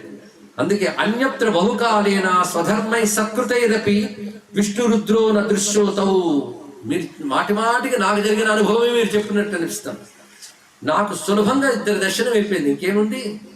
కారణం కాశీ యొక్క మహిమ అని చెప్తూ కాశ్యాం పాపైశ్చాదయంతి. ఇక్కడ గురువుగారు ఇప్పుడు చెప్పడం మొదలు పెడుతున్నారు. ఇక్కడి నుంచి మహిమ ప్రారంభమవుతోంది. వినవలసినటువంటి అద్భుతమైన విషయం. విష్ణువు రుద్రుడే కదయ్యా సర్వ దేవతలు అనుగ్రహించే చోటు ఇది. అంటే పరమాత్మ ఇప్పుడు ఒక్కడే. నువ్వు ఆయన్ని ఏ రూపంతో ఉపాసన చేసినా అది సిద్ధించుకోవాల్సిన చోటు మాత్రం కాశీ. ఇక్కడ విష్ణు భక్తుడివైనా కాశీలో విష్ణువుని ఉద్దేశించి సాధన చేయి, విష్ణు అనుగ్రహం శీఘ్రంగా లభిస్తుంది. శివభక్తుడివైనా అంతే, శక్తి భక్తుడివైనా అంతే. కానీ ఏ దేవత అనుగ్రహం లభించాలన్నా కాశీ గొప్ప సారవంత క్షేత్రం ఇది.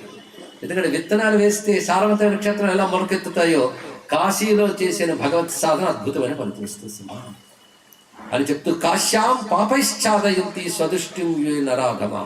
అయితే కాశీకి వచ్చి కూడా కొందరు కాశీ మహిమ ఆనదు. ఎందుకంటే కళ్ళు ఉన్నప్పటికీ కూడా రోగం సోకితే ఎలా దృశ్యం కనబడదో పాపం అంటిన మనస్సుకి కాశీ విలువ తెలియదు. కాశీకి వచ్చినా కాశీ విలువ తెలియదు. ఒకటే మాట చెప్పాడు ఇక్కడ. అదే కాశ్యాం పాపైచ్ఛాదయంతి స్వదృష్టిం ఏ నరాధమాహ. కనుక నరాధముడిని ఎవరిననాలంటే ఎవడి యొక్క మనోదృష్టిని పాపం మకిల్లా అంటుకుంటుందో వాడు కాశీ విలువ తెలుసుకునేడు, వాడు నరాధముడు. అదే కాశ్యాం స్థితోపి, కాశీలో ఉండు కూడా విశ్వేశ్వరుడు చూడలేకపోతున్నాడు అంటే వాడు నరాధముడు కాకి. అంటే కాశీలో విశ్వేశ్వరుడు ప్రత్యక్షం. అవును నేను వచ్చాను ఇంతవరకు విశ్వనాథ ఆలయానికి వెళ్ళలేదంటే అది కాదు. కాశీలో విశ్వేశ్వరుడు ఉన్నాడు, అడుగడుగునా ఉన్నాడు, ఒక చోట ఒక ఆలయంలో కాదు. కానీ నీకు అనుభవానికి రాలేదు. ఎందువల్ల? ఇది గొప్ప మాట అండి, మామూలు ప్రశ్న కాదు ఇది. కాశీలో విశ్వేశ్వరుడు ఉన్నాడన్నారు, నాకు అనుభవానికి రాలేదు. ఎందుకు రాలేదు అంటే మంచి ఉపమానం చెప్పాడు ఇక్కడ. పాపైచ్ఛాదయంతి, పాపముల చేత కప్పబడిపోయినటువంటి వాడికి విశ్వేశ్వరుడు ఎలా అనుభవానికి వస్తాడయ్యా? ఎదురుగా మహాత్ముడు మీకు ఎదురుగా కనబడ్డా మీరు కంబళి మొహానికి వేసేసుకుని కప్పేసుకున్న కనబడలేదంటే తప్పెవరిది? కంబళిదా అయిందా? కప్పుకున్నవాడిది, అంతే కదా. కానీ కంబళి కప్పుకున్నవాడికి ఎదురుగా మహాత్ముడు కూడా కనబడ్డు పాపం అంటిన మనస్సుకు విశ్వేశ్వరుడు అనుభవానికి రాడు అని తెలుసుకో. అందుకే కాశీకి వచ్చే కూడా అది కడుక్కునే పని చాలా చేయాలి, చేస్తే తొందరగా ఫలిస్తుంది. దానికి తగ్గ పని చేస్తే. అందుకే కాశీకి వచ్చి ఈశ్వరానుగ్రహం కోసం తప్పించిపోవాలి. మనం వచ్చేటప్పుడే తిరుగు ప్రయాణం టికెట్ కూడా వేసుకుని జాగ్రత్తగా వస్తాం. ఇక్కడెక్కడ ఏవేవో భోజనాలు ఉన్నాయో జాగ్రత్తగా చూసుకుని వస్తాం. యాత్రలు సులభంగా అయిపోవడానికి కావాల్సిన ప్రయత్నాలు వగేరాలు. కానీ ఆయన అనుగ్రహం కోసం ప్రయత్నించి చూస్తున్నామా? ఆ తపన ఉందా? అది ఉంటే తప్పకుండా లభిస్తుంది.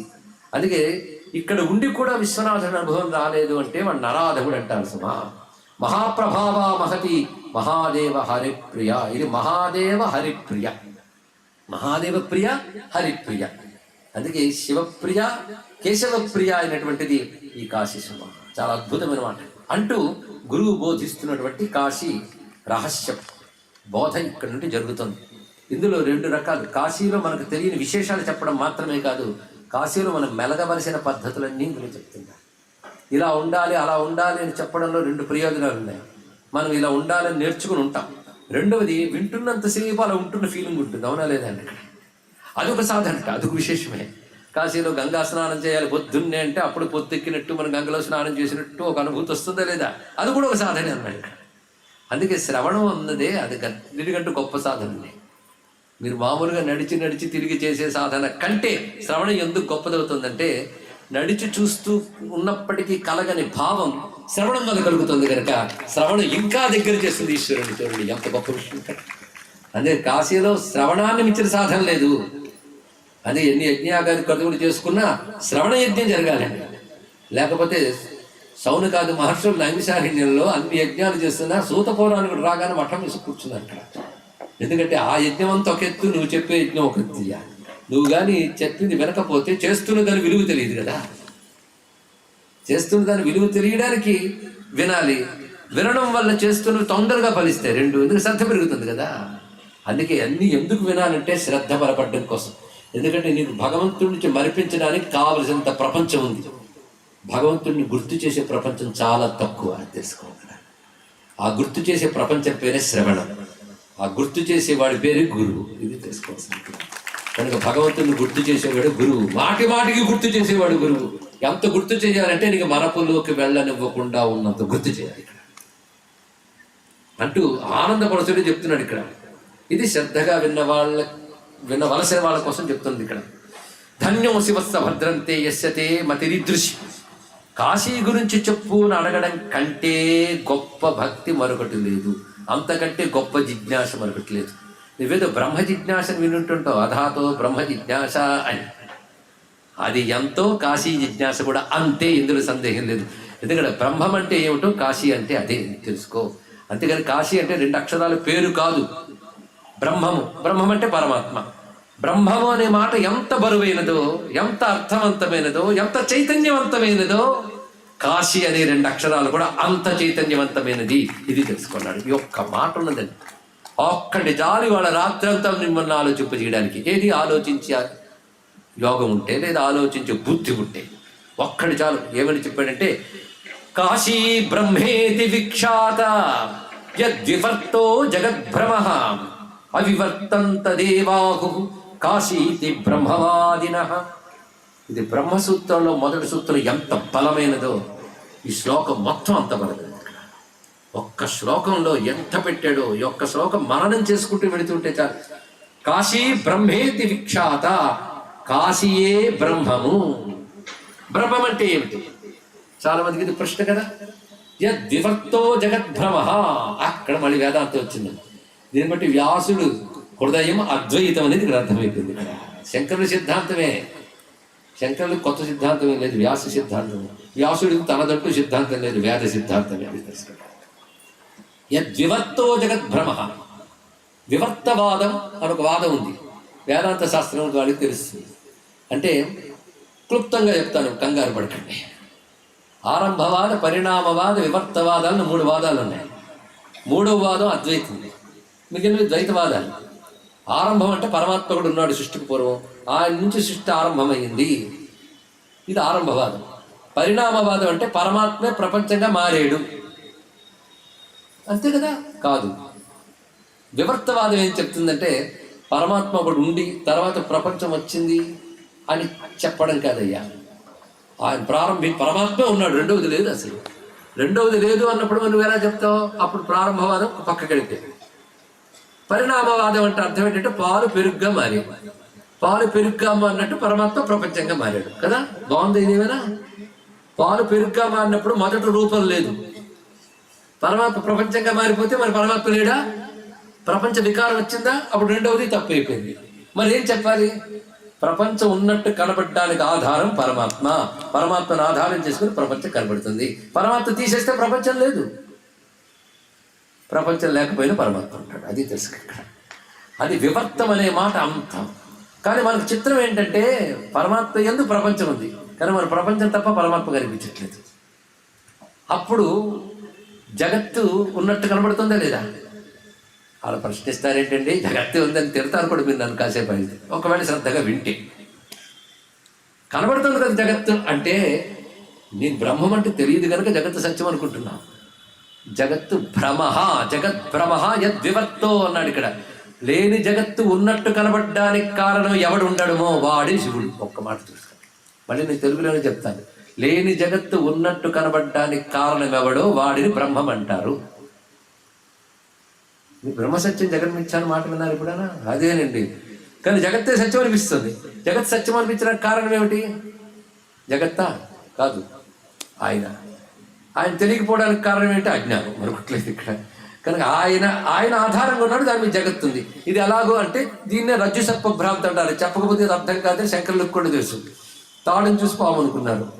పాము అనిపించడానికి కారణం ఏంటి చెప్పండి? అమ్మయ్య బ్రహ్మ అన్నారు, తాడని లేదు. పాము అనిపించడానికి కారణం ఏమిటి? నీ భ్రమ. కానీ తాడే లేకపోతే పాముని అనిపించదు కదా. కానీ భ్రమకైనా ఆధారం ఏంటంటే తాడే కదా. నీ అజ్ఞానం కలిసి తాడు యందు పాము భ్రాంతిని తీసుకొచ్చింది కదా. అజ్ఞానం కలిసింది, అజ్ఞానం తీసే ఏముంది? తాడే ఉంది. అలా అజ్ఞానం తీసేస్తే బ్రహ్మమే ఉంది, అజ్ఞానం కలిస్తే జగత్తు ఉంది. ఇప్పుడు తెలిసిపోయింది కదా. కనుక పాముకి తాడు ఎలాంటి ఆధారమో జగత్తుకు పరమాత్మ అలాంటి ఆధారము. ఏం ఉపమానం చెప్పారు? ఒకటే అయిపోయింది ఇక్కడ. ఆ రహస్యం తెలిస్తే, తాడన్న సత్యం తెలిస్తే పాము అనేది ఎలాగ భ్రాంతో బ్రహ్మము సత్యం అని తెలిస్తే అప్పుడు నీ జగత్ భ్రాంతి అంటే అర్థమవుతుంది. అంతవరకు ఏంటి జగత్ భ్రాంతి అంటాడు, అంతా బాగుంది కానీ కథే కంటిన్యూ అయితే బాగుండేదండి అనిపించేస్తుంది. ఎందుకు? భ్రాంతి వదలలేదు కనుక. యద్వివర్తో జగద్భ్రమ, అద్భుతమైన మాట అంటాడు ఇక్కడ.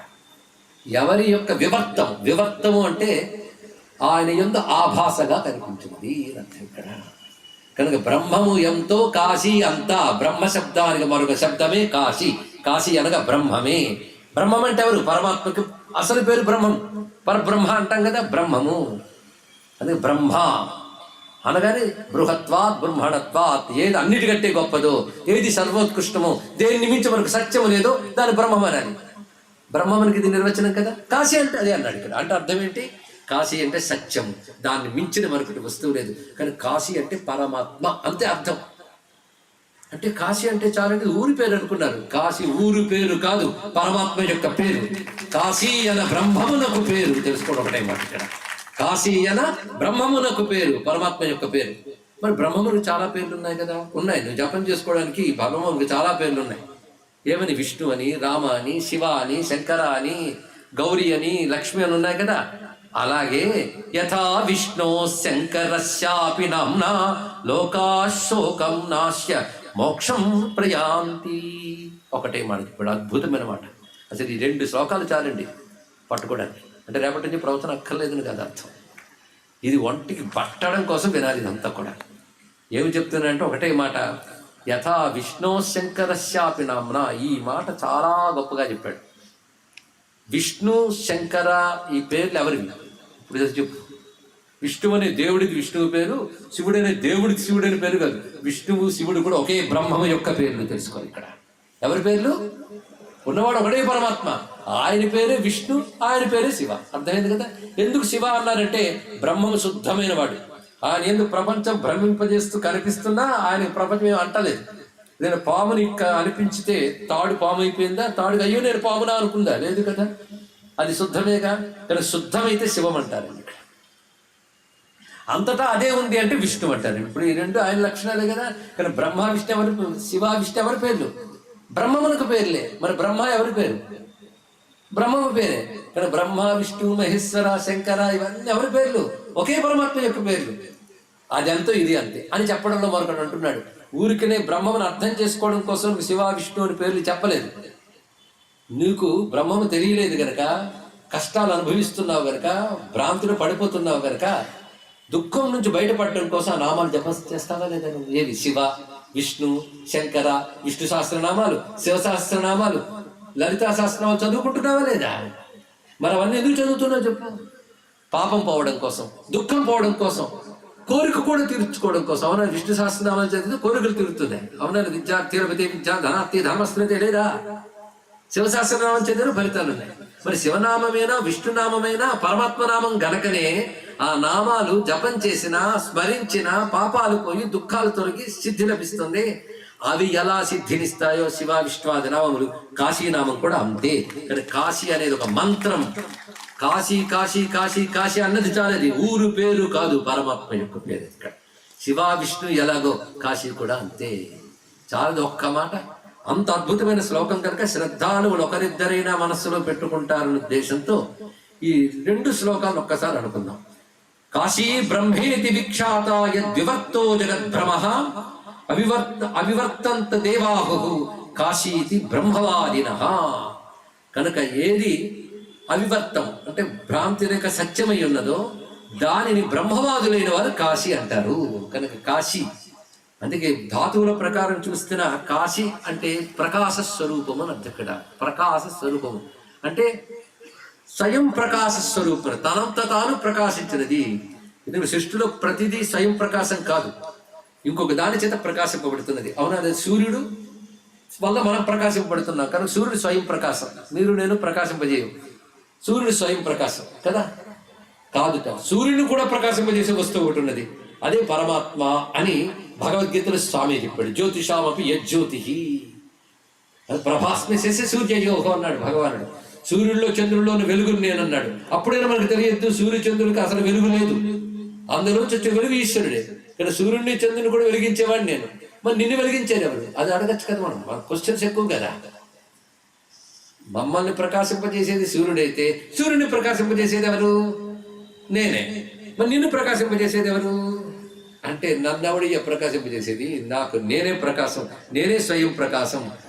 అందుకే నతత్ర సూర్యోభాతి నచంద్రతారకం నేమా విద్యుతో భాంతి కుతో యువగ్ని నతద్భాసయితే సూర్య. అక్కడ అంటే భాసయితే ఎందుకు వాడాడు, ఇది ఆలోచించమన్నాడు. ఉపనిషత్తులు వెతకండి ఏం చెప్తోంది, నతద్భాసయితే అంటోంది, నతత్ర సూర్యోభాతి అంటోంది ఇక్కడ. మరి ఏమిటంటే భాసయతి బహుదా భగణాన్ స్వధామ్నా. చిన్న విషయం కాదు. తన యొక్క ప్రకాశం చేత అన్నిటినీ ప్రకాశింపజేసేవాడు. తనకే ప్రకాశం అవసరం లేని వాడెవడో వాడిని బ్రహ్మం అన్నావే. మరి ప్రకాశము కాశము అని 1,00,000 మార్లు అన్నావే, దాని పేరే కాశీ. ఇది తెలుసుకో. ఇక్కడ స్వయం ప్రకాశ స్వరూపం సర్వజగత్తుని ప్రకాశింపజేస్తుంది. ప్రకాశం అంటే లైట్లుగా చైతన్యం తెలుసుకోండి. ఇక్కడ ఎన్ని లైట్లున్నా మన అసలు చైతన్యం లేకపోతే అవి ఏ వెలుగు లేదు.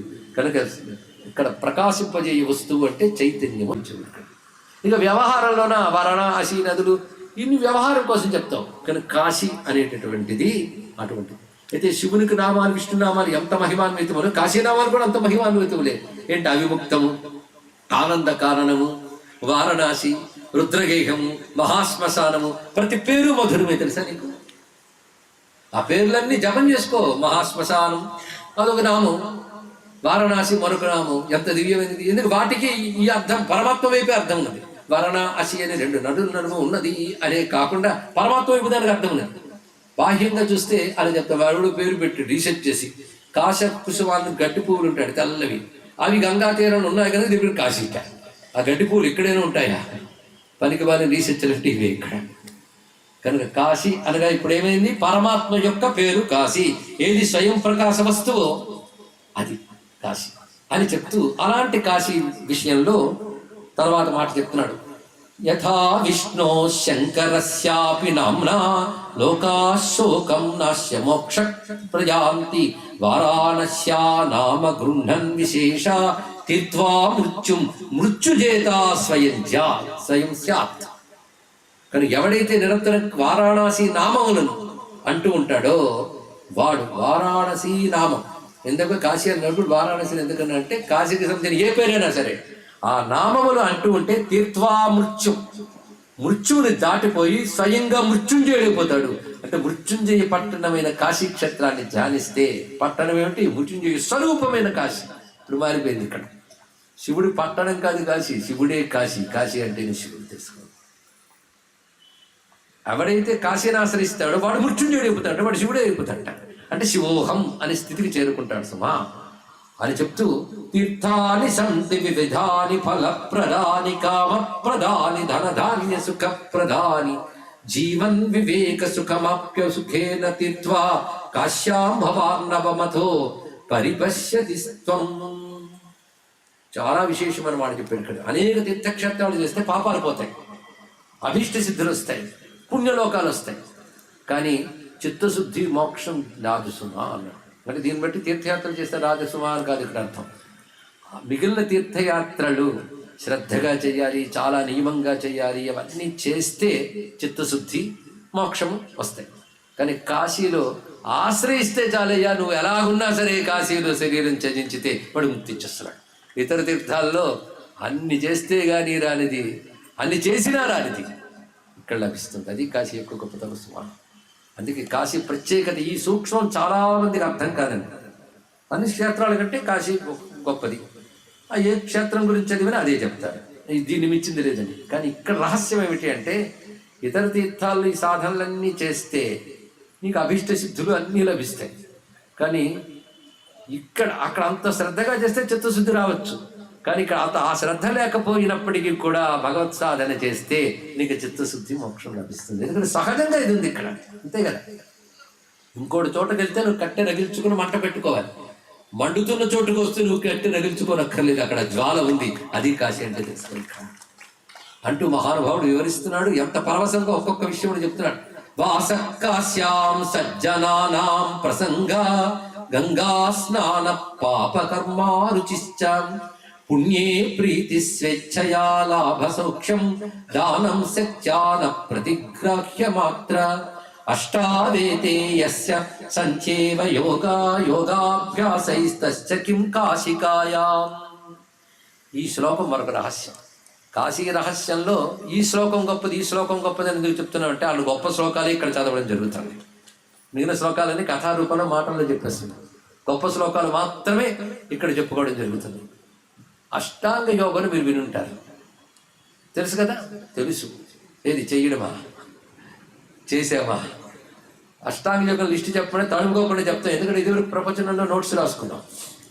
యమనియమాసన ప్రాణాయామ ప్రత్యాహార ధారణ ధ్యాన సమాధి అష్టాంగ యోగములు కదా. అందులో ఒక్కడ అర్థమైతే అది చేసేటప్పటికి అయిపోతుంది జీవితం. అంత అష్టాంగ యోగం చేస్తే కానీ బయట సిద్ధి రాదు. కాశీలో ఆ అష్టాంగ యోగం కాదు, మరొక అష్టాంగ యోగం ఉంది. 8 అంగములు.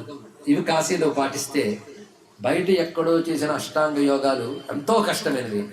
అంత కష్టం కానీ 8 అంగాలు చెప్తున్నాను. 8 అంగాలతో కాశీలో ఎవడుంటాడో వాడు బయట అష్టాంగ యోగ సిద్ధుడు కూడా పొందలేని సిద్ధిని పొందగలడు. ఏమిటా 8 అంగములు రేపు తెలుసుకుందాం. సర్వం శ్రీ విశ్వేశ్వర చరణారవిందార్పణమస్తు. చిన్న చిన్న విశేషములు ఏమిటంటే శ్రద్ధాళువులు చాలా మంది వస్తున్నారు. నిద్రాళువులు మాత్రం మొదటి వరుసల్లో కాకుండా వెనక వరుసలో కూర్చోండి. కేవలం శివుడిపై శ్రద్ధ ఉన్నటువంటి వారు కూర్చోండి, అన్యత భావించవద్దు. ఇది కొంచెం సీరియస్గా చెప్తున్న సబ్జెక్ట్ శివరహస్యం. వాక్యములని చాలా విశేషములైనవి. సర్వం శ్రీ విశ్వేశ్వర చరణారవిందార్పణమస్తు. కాశీక్షేత్ర నివాసాయ కామితార్థప్రదాయినే విశాలాక్షి సమేతాయ విశ్వనాథాయ మంగళం.